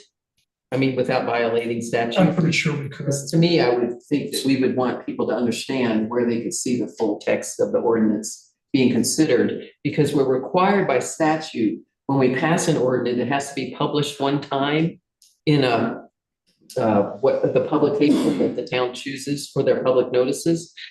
And then there's 30 days after that for people to protest, et cetera. So. Our clerk is ready to. Oh, okay, good. answer that. Yeah. Go ahead, Clerk Vetter. I think is what we would do is we would make sure it was posted and we do the public postings at the beginning of every year where, where we will post. I think that can necessarily be done, and I don't see any reason why we couldn't include other things telling people, hey, stop by the town offices at 214 Grand Avenue or whatever, because we want them to see it. We just want to save some money on publication. Thanks.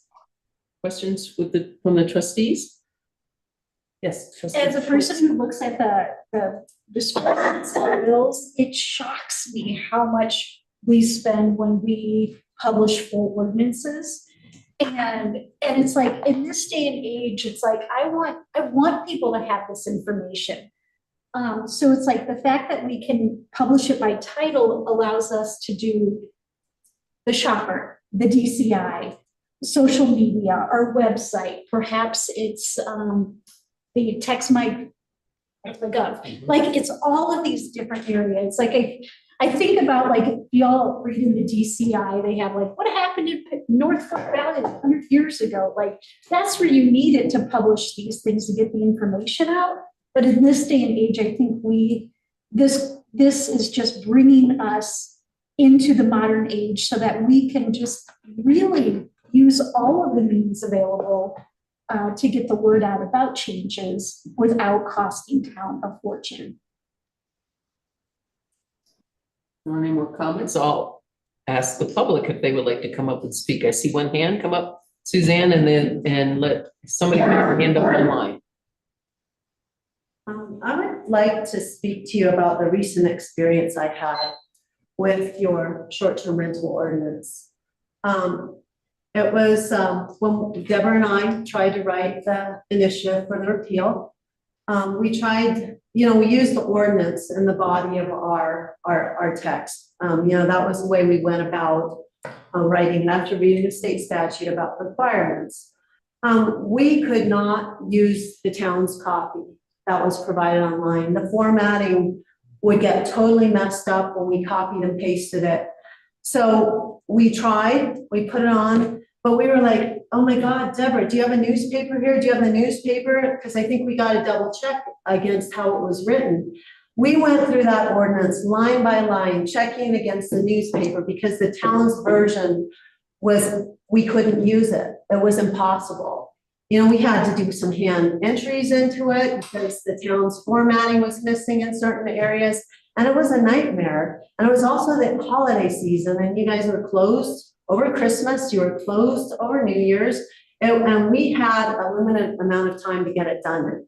My question is, how are you going to solve that if the only way it's available is digital? And even if you handed out a print copy, we'd have to probably transcribe it. I mean, I guess you'd have to do that anyway with the newspaper, but we had a really hard time with the way you had provided that ordinance on your website. And I don't know, how do citizens protest things if they can't even use the information that you put out there for them with a copy and paste? Thank you. Thanks.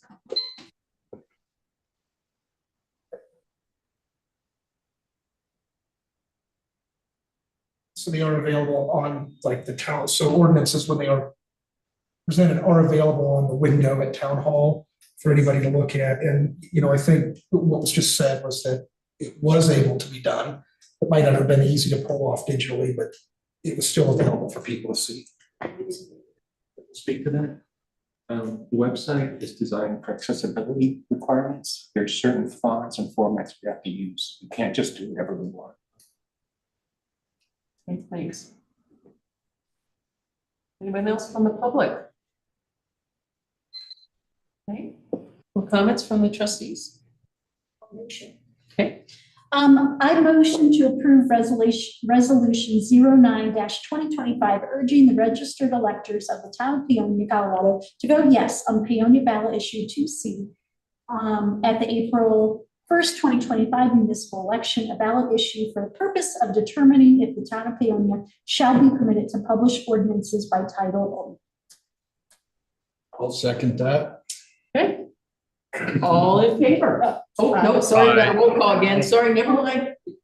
Sorry, it has to be a roll call because we have to have how each trustee has voted. Yep, roll call again. Thank you. Sorry. Yes, ma'am. Mayor Pro Tem Schwartz, I, Trustee Check. Aye. Trustee Heck. Aye. Trustee Hunter, Aye. Trustee Stilter, Aye. and Trustee Valentine. Aye. Motion carries. Thank you. All right. Next, resolution 09-2025. Oh, no, I'm sorry, 10-2025. Sorry. Yeah. So, this is the one I know people have been waiting for. So Administrator Nguyen, would you like to kick this off? Or Sure. This started because, we've heard from public comment, we've heard, that there are standby fees or standby water taps that are being paid for on a monthly basis. And how do we as staff navigate that? What does that mean during this water moratorium? Because of what has been said, the questions that keep coming to our office, staff made a spreadsheet and a significant amount of research to make that happen. And that staff member is our deputy treasurer. So she's here for any questions. And if there's about how we went about finding these water standby fee folks, those people that we believe are what we call a lawfully serviceable or legally serviceable tap that we have to provide. And this resolution gives clarity and a path forward on what to do. So we know what to do. Otherwise, they'll just deny all of them. And they have to come before you, as the water moratorium says, and present each case individually. So if I can add on, I kind of authored the memorandum that's in here with Trustee or Administrator Nguyen. And I had looked through, first of all, we received a list of 47 taps that were considered in place prior to January 27th, 2020 is when the moratorium went into place. And this was provided, I was at a planning commission meeting in December of 2022 when I saw the list. So, again, we didn't know anything about the list. And finally, the issue of who has taps came up. So the staff went through the lists, which was just addresses, and tried to reconcile a water bill, a water utility account with that address. And the spreadsheet that is in the agenda packet is the result of all that research. And so let me go a step further. The other thing that, because I was looking at all this too, so the staff in the past was not following the code when people came in with their application in a consistent way. There's an application in here that was provided, I believe, at the end of 2019, because you can be sure people heard about the moratorium and there was a flurry of people wanting to get their application in before the moratorium went into effect. I'd like to clarify that staff was from 2020. Yes, no one that's here now, it was previous staff that were responding to the applications. Well, in the cases that we have evidence for in-house, in town hall, showed that people were told that they could give a $500 deposit for an in-town tap. And that's on the application example, which that was not following the code. The code in the town of Paonia since 2017 was that when you applied for a tap, you had to pay $3,000. And then you had six months to pay the next $3,000. That was not being done consistently. We have a few taps that we do have evidence were paid all in one fell swoop before the moratorium went into effect, and they're in the spreadsheet. But it became apparent that not everybody was given the right instruction. But that's not the fault of the people that came in to get the tap. They did what the staff told them to do. So the memorandum that's in here is saying, look, people that came in and applied for a tap did it in good faith. And the issue is, the only thing we know is that people started paying a standby fee before the moratorium went into place. That's the barometer that has created this table. The next step was have people paid? And we only have a few examples, maybe 8 to 10 in the spreadsheet where we have clear evidence that the tap was paid for. In some cases, it's only because the person wanting to get their tap had to bring in the receipts that they got from the people that sold them the property.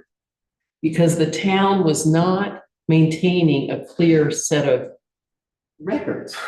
So previously, the staff were not using our ERP system to sell. A lot of times, these receipts that have been brought in are literally carbon copies. And so for us to go back into records to try to find that in the probably 500 boxes upstairs would be significantly time consuming. What we do have an accurate record of is when people began paying a standby fee. But our Cassell only keeps those records digitally before archiving them for 6 years. So we can go back to 2019 before the moratorium went into place. Now, every month, a new month goes away. And so, because we're going back 6 years. So at the close of this utility cycle, we will lose March of 2019. And, we'll just keep going. It's not lost. We can pull it from an archive of our database, but then we have to filter through and code through to see how this is. It's a nightmare. So in order, again, the people that apply for a water tap, we don't know. People could have applied a decade ago. We don't know because we only know that were paying the water tap standby fee in 2019 before the moratorium, which is the crux of the issue here, is we do not want to be accused of selling water taps after the water tap moratorium went into effect.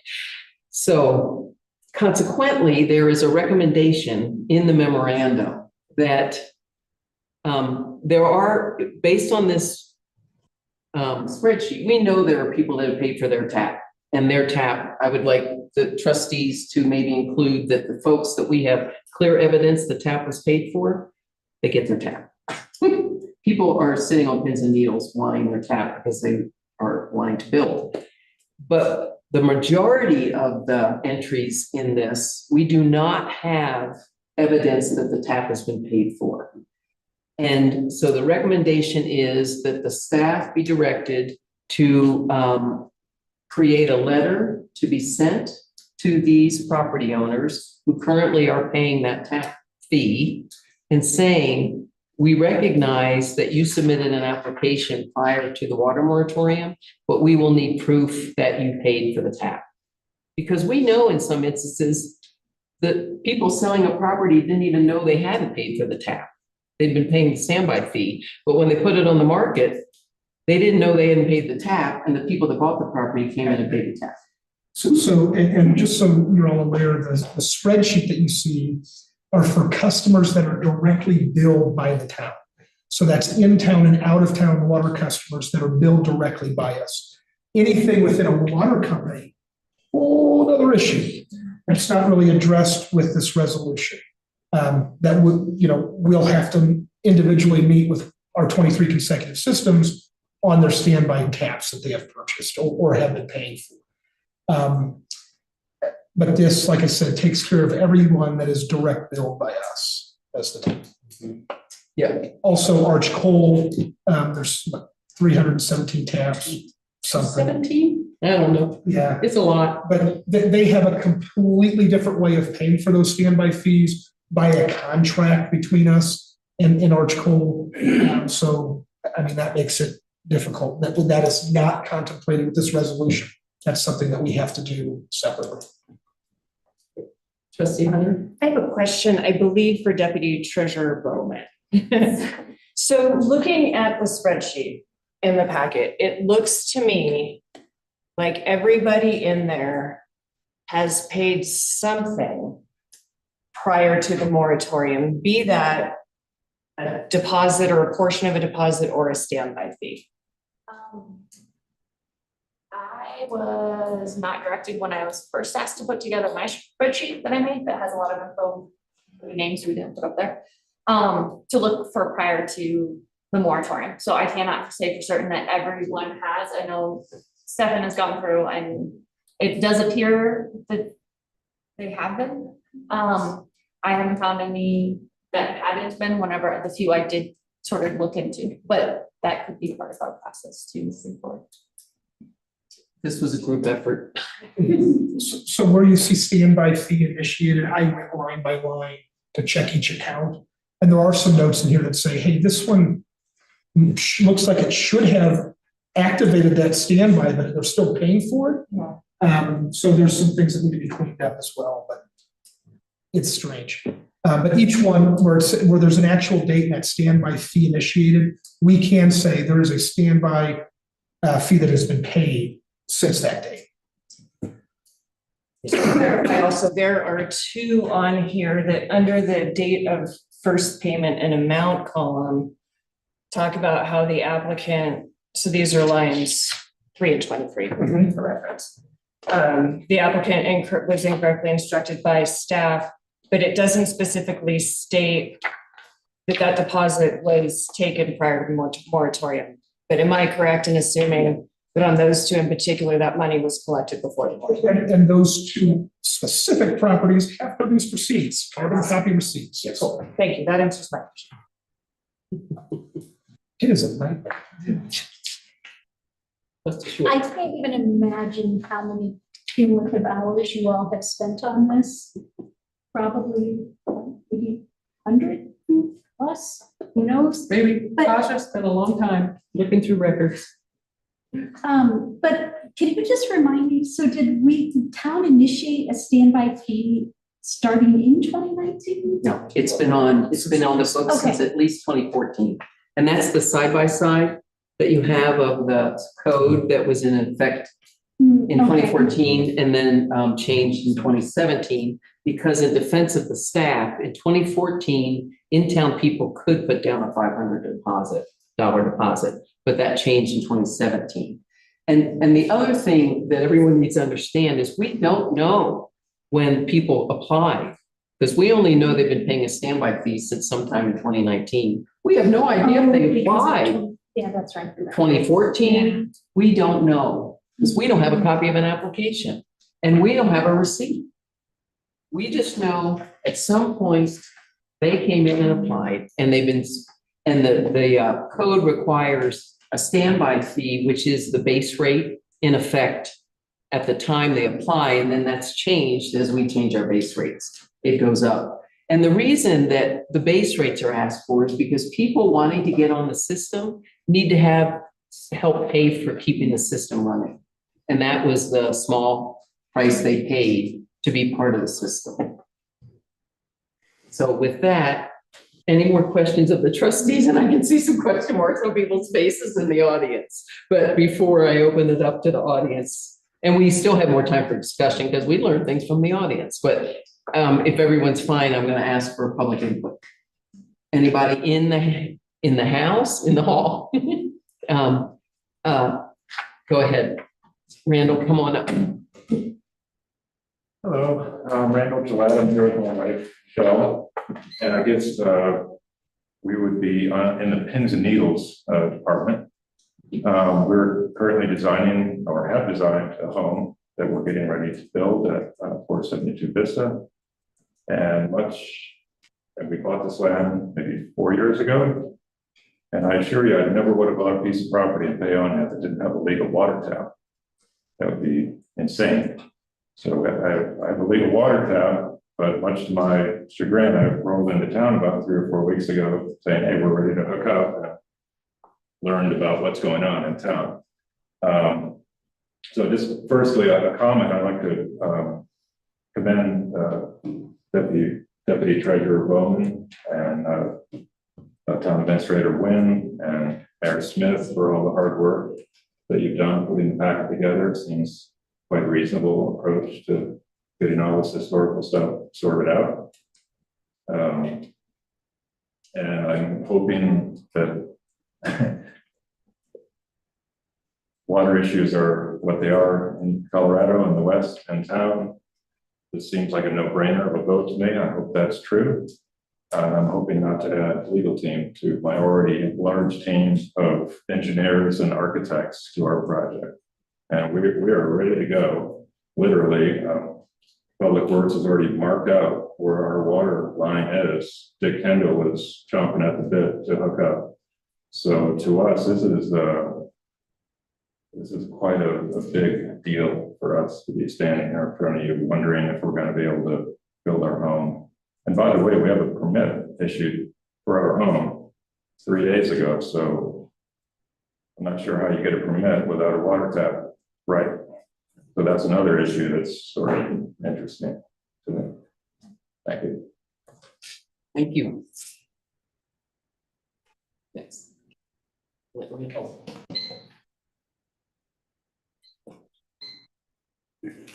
Thank you. Yes. Marcia Pisanic again, live out of town. I'm a realtor in Paonia, and this is like very upsetting to me as far as the taps, because people buy and sell property that is vacant land in Paonia all the time, and they come with a town of Peonia water tap and a town of Peonia sewer tap at times. Sometimes they haven't been purchased, but most of the time they have. And I know several properties that have transferred a few times and the land is still vacant. So the tap was purchased way back. Or it was, I don't know. But the thing is that when a property sells, the title company contacts the town and verifies that there's tap, and they transfer ownership, they send them the stuff. And so that's when the new owner starts receiving the standby fee.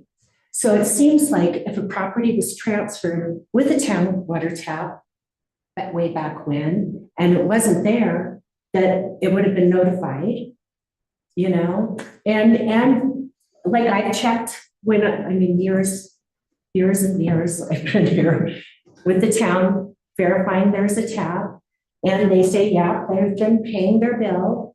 So it seems like the fact that your bookkeeping doesn't go back more than 6 years is really onerous to anyone buying a property here.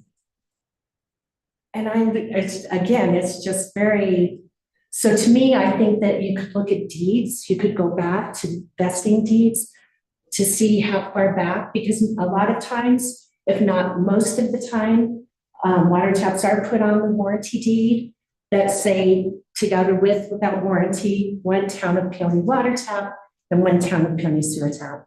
And then that land is transferred. So then I have a question. So that's my thoughts on all of that. Then I have a question, is this to get the meter installed? So properties, there's some vacant land that already have a meter installed, and so they've been paying their tap. Is that addressed? Is this part of this issue, or is that separate? Once the meter is in, we know they have a tap, or is it when they don't have the meter installed yet? Can you answer that question? At some point. Thank you. Do I need to write my name again? No. Well, I don't know. They don't have to do twice, do they? I think probably not. That's true. Anyone else in the, yes, I see. Oh. Hello, Jeff. Hi. So I made some packets up, if I can hand one to Manager Wynn. One. So these packets have a lot of information in it about the 594 and 592 Grand Avenue. And I was able to meet with the Mayor Smith and my mother at her home last month and talk about quite a few things. Oh, I know I can't get through this in 3 minutes, but and I included also in this packet another packet of floods that have happened to a property. This is part of the reason that I want to build a home there so that I'm closer to her.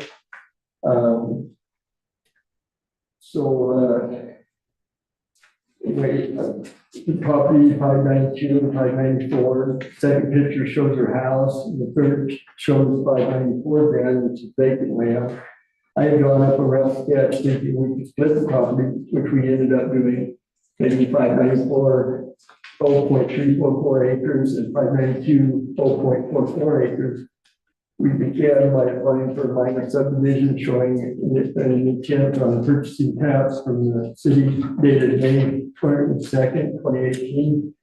Hired Wellmore Company to do the survey. And they split the property. Then I later found a letter dated March 2nd, 1977, which shows that allowing the city to have the sewer lines go on the north edge of the property along the power station there. That was why 592 got annexed into the city, allowing that, and then allowing at that time Ken left me to hook into the sewer. That was why it got annexed into the city. So I had talked to Corinne about getting a tap for 594, and she said I could at any time. Now that I put property, well, I wasn't able to do it right away, but then when I saw the moratorium, I went in and talked to her and she said, that's fine, if you put $1,000 down, we'll give you some time. So that's what I did. So she gave me until July to have it paid off. Well, the COVID was raging then, and they weren't even open here, so I asked for an extension. She said that would be fine, as long as I had it paid by the end of the year, which I did, get it paid like on the 28th of December.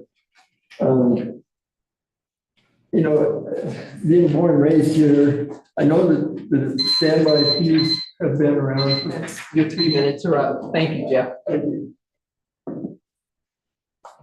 And Jeff's property is the third one on the list, which explains that on January 24th, he was told he could just do a $500 deposit, which again did not meet the code. But so. And if I can, those packets, can we collect them? He's put like check account numbers in there that I want to shred. Yes, it should be. So, his is one of those that's been fully paid for, and he did what the staff said to do. So we just have to reconcile those that we do not have copies of deeds or, Right, and to be clear, there was a concern that our records do go back. It's just, there would be even more hours to try to research everything, to look through boxes that we're not prepared to do. We got big construction projects going on. And we kind of look at it that the people that bought the property have so much paperwork they're provided. When they buy the property, they have the deed. I mean, we don't have the deed. We are not I don't think we You're do. supposed to collect that, and that was remiss for a number of years as well. Oh. It's supposed to be to make sure the building account is actually somebody with a legal right to the property listed.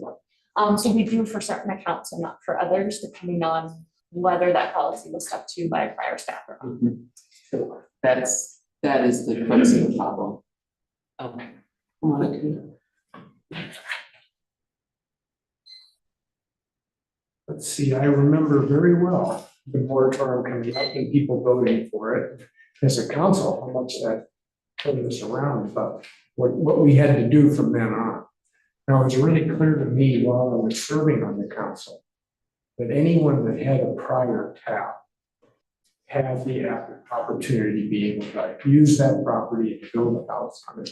So after reading the packet, I'm fairly pleased to see that it looks like we're going to honor that, because what I was concerned about is people that were playing by the game and doing as best they could by the rules, but maybe weren't getting good information. We have a couple vacant lots on our street.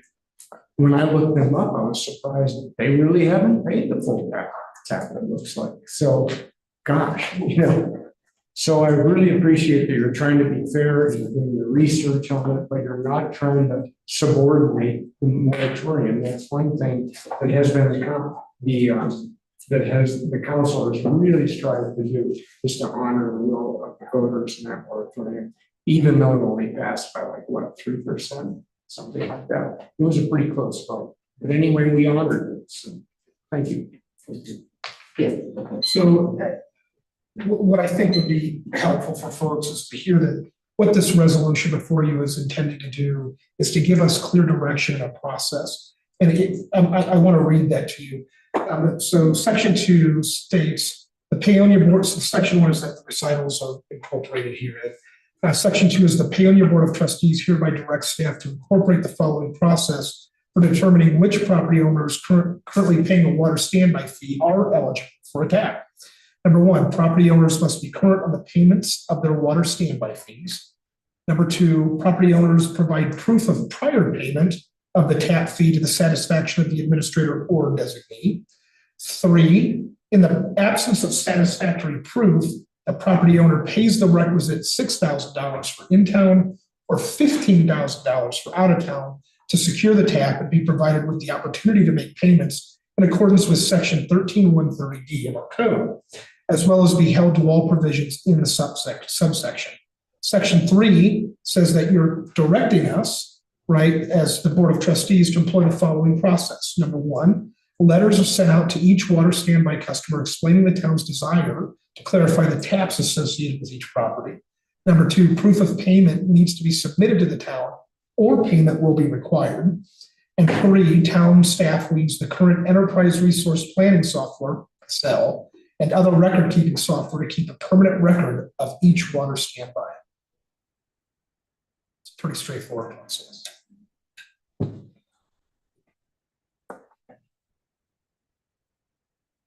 No, yeah, any more public comments? Okay, thanks. And one thing that I think is something that trustees might want to consider is maybe a separate motion, if that's possible, so that the folks that have clearly paid, we have record of it, those people are instructed to have a tap issue.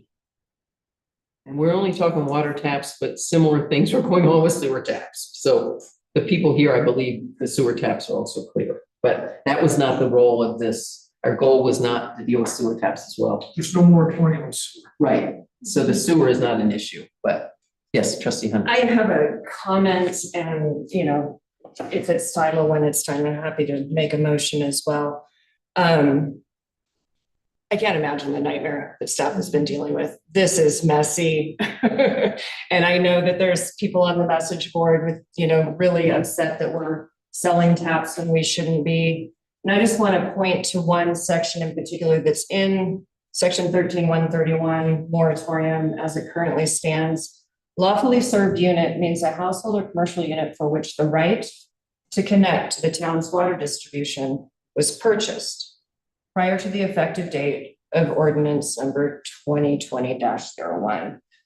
So what I would like to see added to the resolution before us, and I don't believe it affects anybody in this room or anybody that's in this spreadsheet, but honors the language in the moratorium, is that property owners must have purchased the right by deposit and or standby fee to connect to the town's water distribution system prior to the effective date of ordinance 2020-01. The problem with that is we are not saying they had to have paid for it. I'm not saying it has to be paid in full. I'm just saying some money has to have been collected because of the language in the moratorium.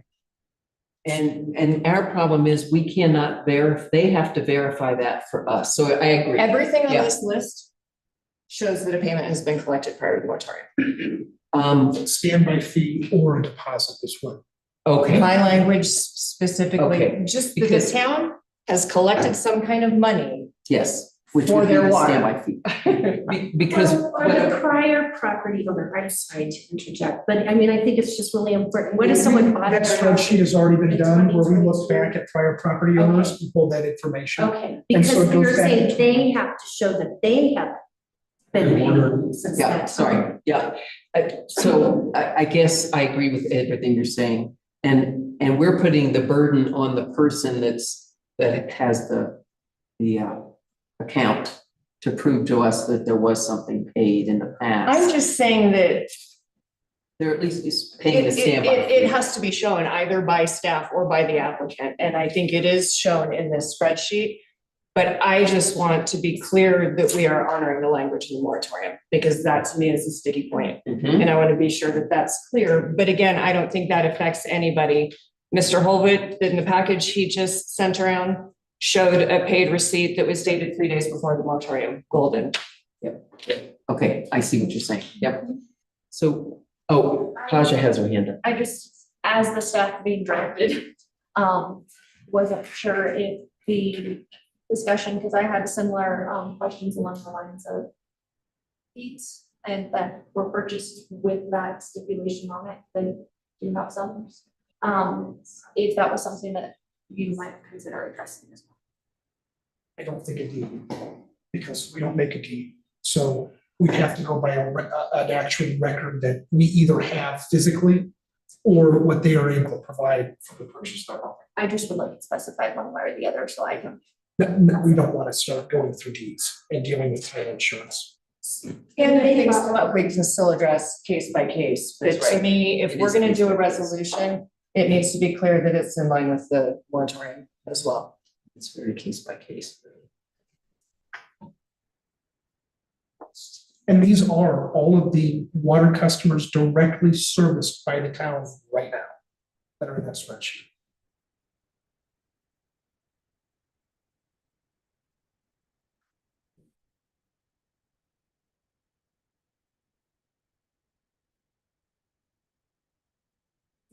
That's a problem.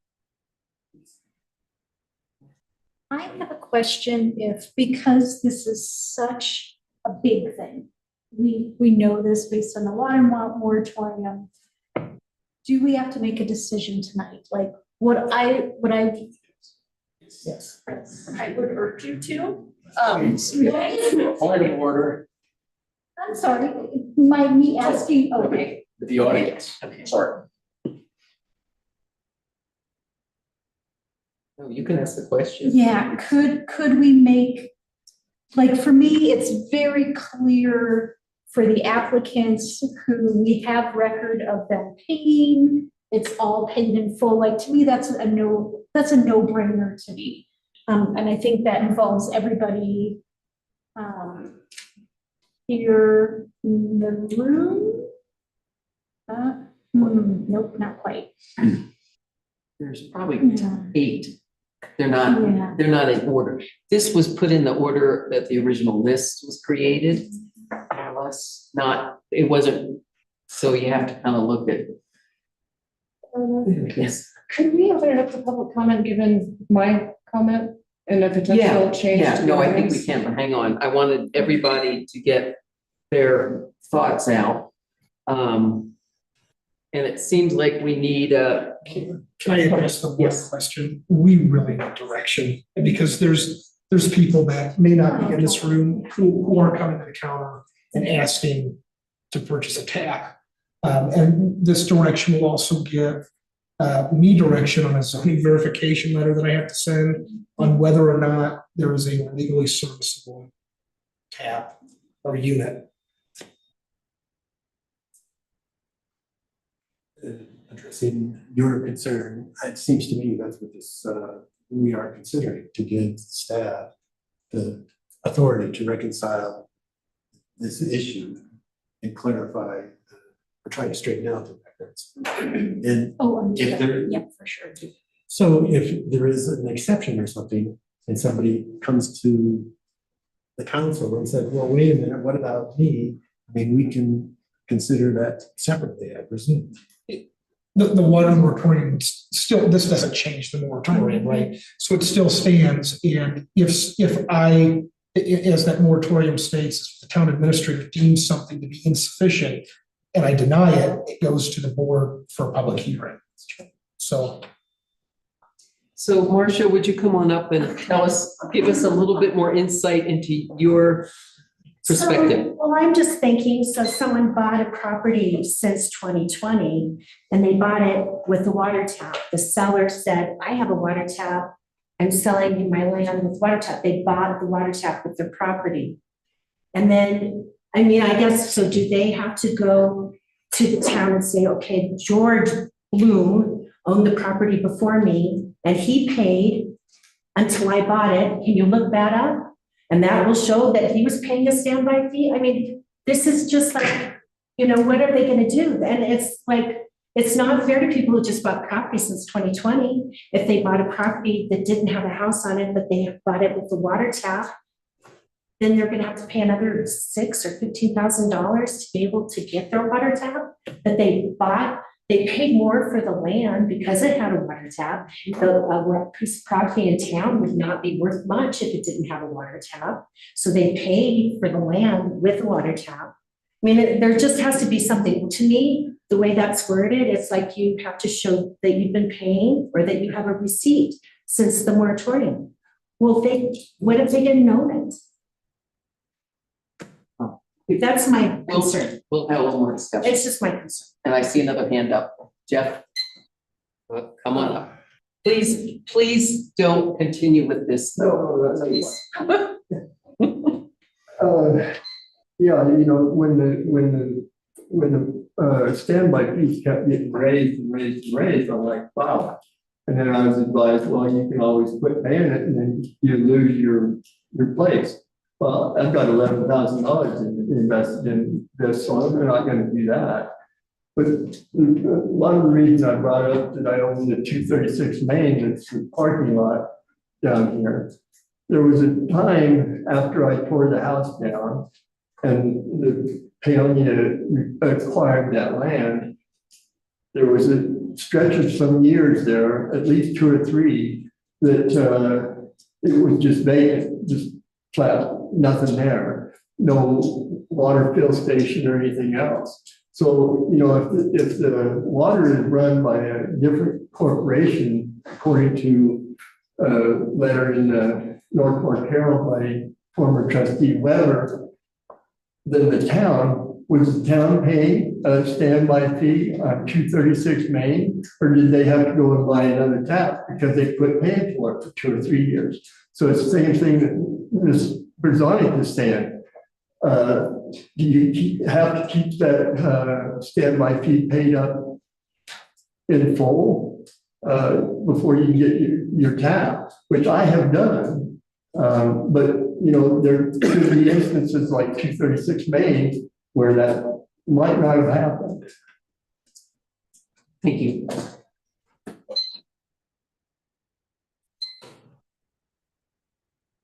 So the reason this resolution is before you is because there have been inconsistencies with how anything has been applied over the last decades, right? And so, yes, somebody may have said, I'm going to pay $1,000 towards the tap, but that tap fee was $6,000. We may have a record of $1,000 being paid, but not the additional $5,000. There are some cases where there might have been a $3,000 deposit paid, but the other $3,000 hasn't been paid. And so regardless of what might be on a warranty deed, it may say, oh, it comes with a tap, but by our records, they've only paid $1,000 and that tap is $6,000. What we're looking at is how do we apply the water moratorium and continue to move forward with people that have been paying for a legally serviced or lawfully serviced unit or tap, which in this case could be they've paid that deposit. They've been making payments on a water standby fee. And by the way, water standby fees don't credit you towards the cost of a tap. So it's just paying monthly to continue for that right to buy a piece of, or buy into the water system. So we recognize it's a mess, right? And that's what we're trying to do is fix this so we at least have a path forward. So when people ask, do I have this legally serviced tap, we can say, yes, we have you on the spreadsheet. I mean, we went through, I know I did, I went through our what was everyone that had a water standby fee, and that's what you see directly serviced by us, by the town. That's what's in the spreadsheet. We even did some where they didn't even have an address associated with them, and it was just TBD, right? So that's in that spreadsheet as well.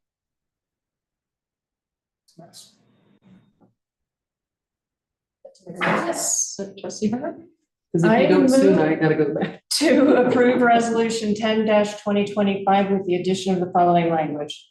Property owners must have purchased the right by deposit and or standby fee to connect to the town's water distribution system prior to the effective date of ordinance 2020-01 or January 27th of 2020. I'll second that. Let me ask if that motion was captured. Yes. And you're using what was in the staff report motion and then added to it? I just used the resolution. Okay, okay. No other I language don't from the think- staff report, and then with my added language from the moratorium. I don't think the staff report was all that, and anything that was above that, so, sorry. Okay, so do you feel like you captured that motion? Okay, good, okay, and we have a second? All right. Discussion? Yes, any further discussion? Staff, any, you feel like this gives you what you need? I do feel like we can address the majority of the cases, and if we have special circumstances, we could bring it to you. I feel like that's at least getting us going. I'll rely on her recommendation. Okay, and so what you said took care of the folks that we knew have paid. Yes. Right, okay, okay, good. Okay, all in favor? Oh, I, wait, Aye. it's a resolution, we This gotta one is do, written as, it needs it's a a roll call again, sorry, I'll get it right. Okay, roll call, please. All right, Mayor Pro Tem Schwartz, I, trustee Chip, Aye. trustee Heck, I, trustee Hunter, Aye. trustee Stelter, Aye. and trustee Valentine. I. Motion carries. Thank you, everyone. Thank you. Could we make a motion for a 5 minute? Move for a break, 5-minute please? recess.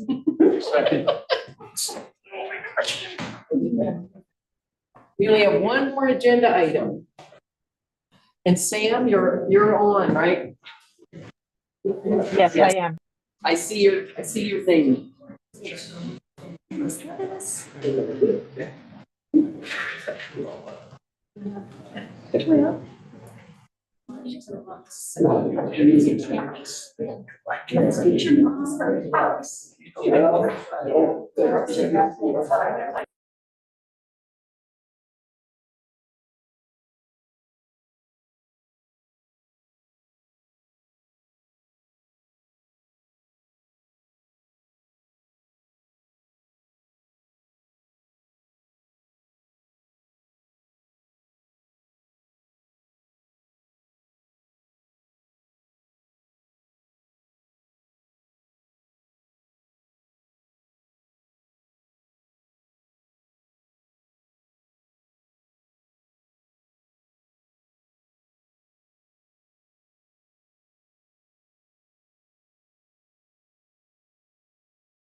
Proceed.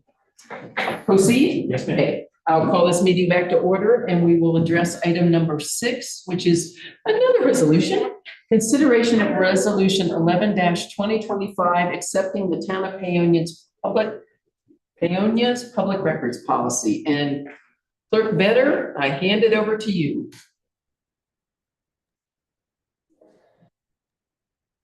Thank you, Mayor. You I'm are. gonna, oh, can you hear me? Yes. Okay. I'm gonna make this one easy for you because this one is really just you guys showing your support. You don't really have to do a whole lot in this one.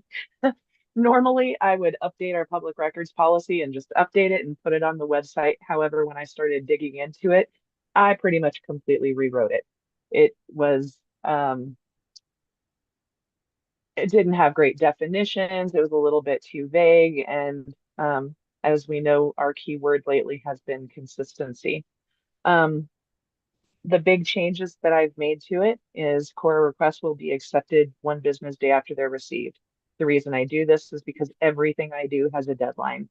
And if I have 1 business day when a Cora request comes in, it gives me the opportunity to get anything that's super important that has a priority off my desk before I turn my attention to a Cora request. Once Laserfiche is up and running, and maybe even before then, Cora requests, once they're fulfilled, will be posted on the town website or on our public portal because they are public records, and you'd be amazed at how often I get Coras for other people's Coras. So it also gives me the opportunity, if a bunch of people are wanting the same thing, I can just direct them to one that's already been answered, and it saves me time. I think it better defines public record and it plays out our processes. Everything's done by the statute. I leaned heavily on the Secretary of State and Monument, who has great policies for this. I tried to make sure that everything was defined in there so everybody knows exactly where they can find stuff if they want to go see, you know, if my policy matches with it. And this also lays out really good processes and definitions because even though Paonia has always had payments in there, the way the statute works is the first hour of research and retrieval is free on a public records request. And if they're specific, that can be really easy. I would say probably 65% of the Cora requests I get are something simple like that where I wouldn't charge. However, I do have other ones that take up a significant amount of time, and because it's never been consistently charged before, I haven't done it. And I'm already, if I go on the same track that I've been going on so far this year, I'm gonna supersede how many Cora requests I got last year, which again may not seem like a lot, but when you have all the other stuff that I have to do as well, it can really be time consuming. I'm working weekends, I'm coming in early. My last 3 weeks have been absolute Cora blizzard. So one of my other things is, since it's a completely new policy, it's immediately going to be consistent across the board with the charges. I also redid the public records request form. And then I also created a Cora open records request log that's up on the screen right now. It'll be done with every single Cora request, whether I charge for it or not, just so people can see that it's done consistently and there's an accurate timekeeping of time that I spend on something. And then other than that, any questions that you might have, I'm more than happy to answer.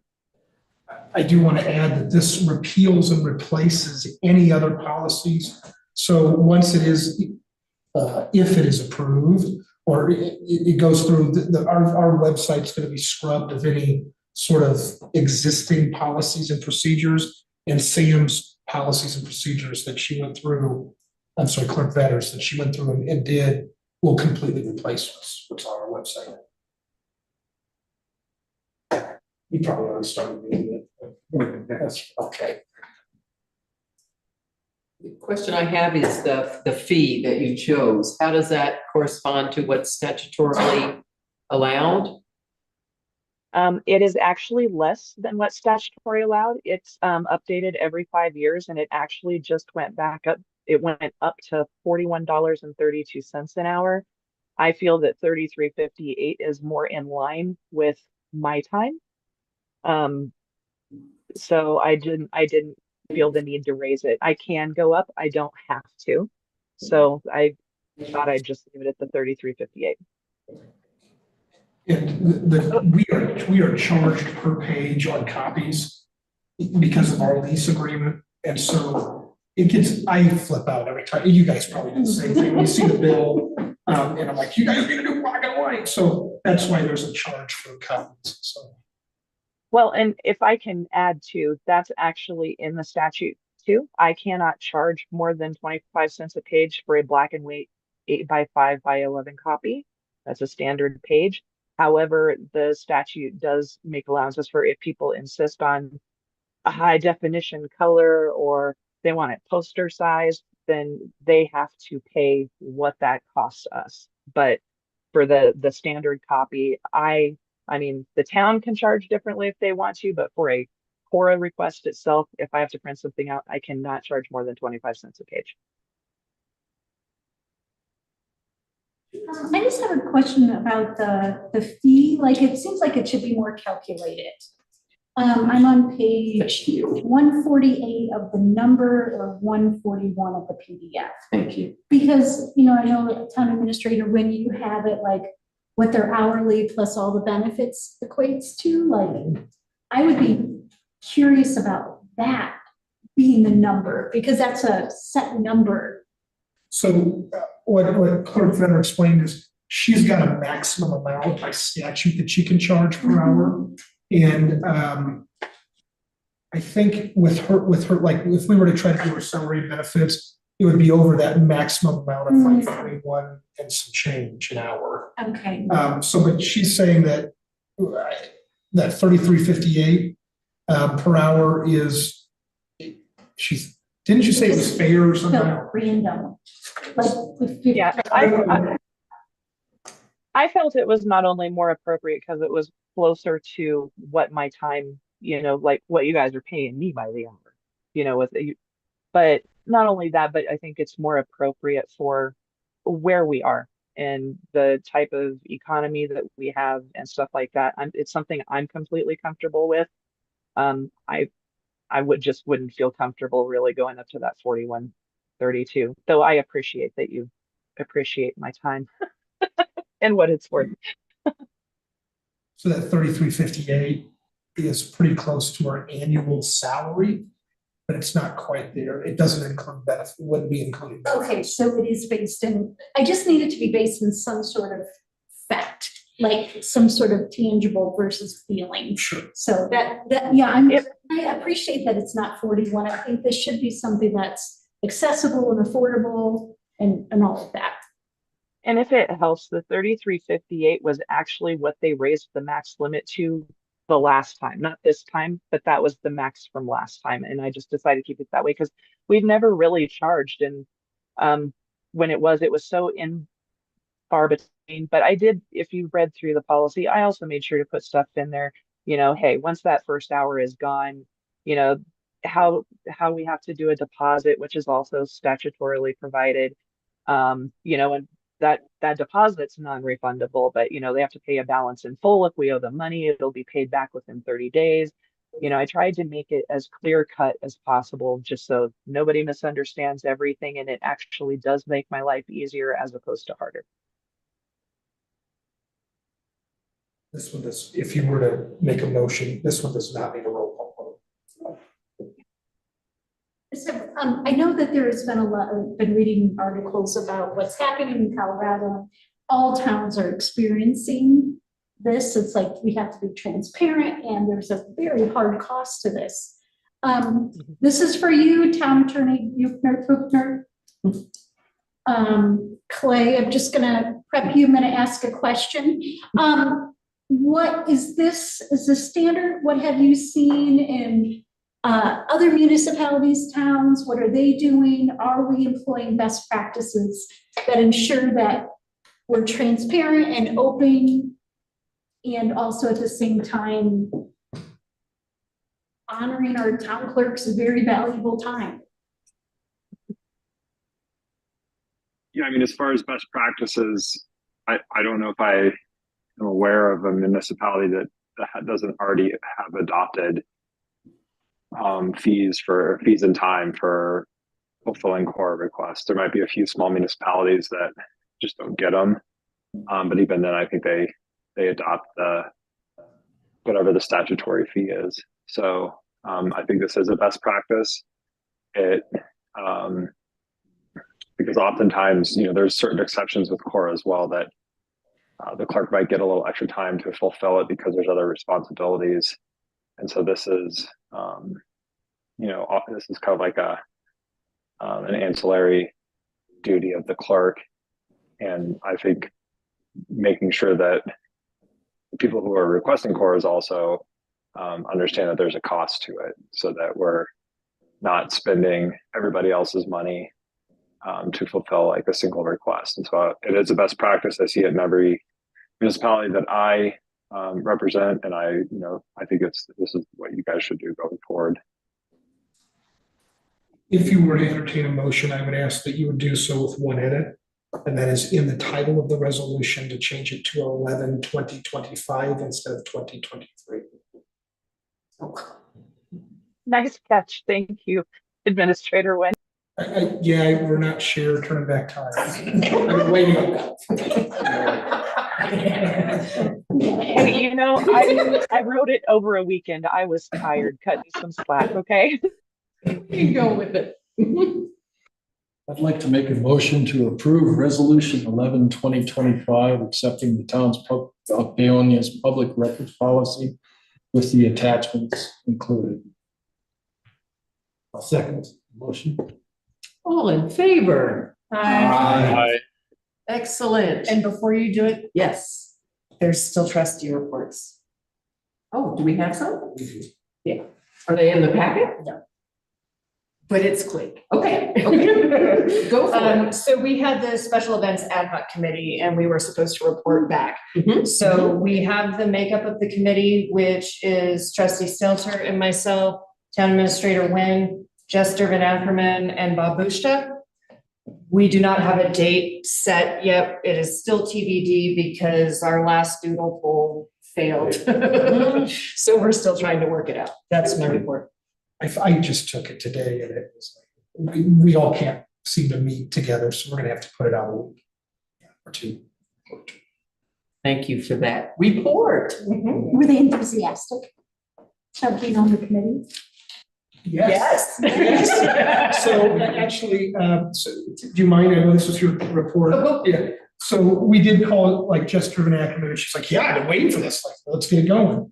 When we did call Bob, Mr. Bushta, it was already in the newspaper.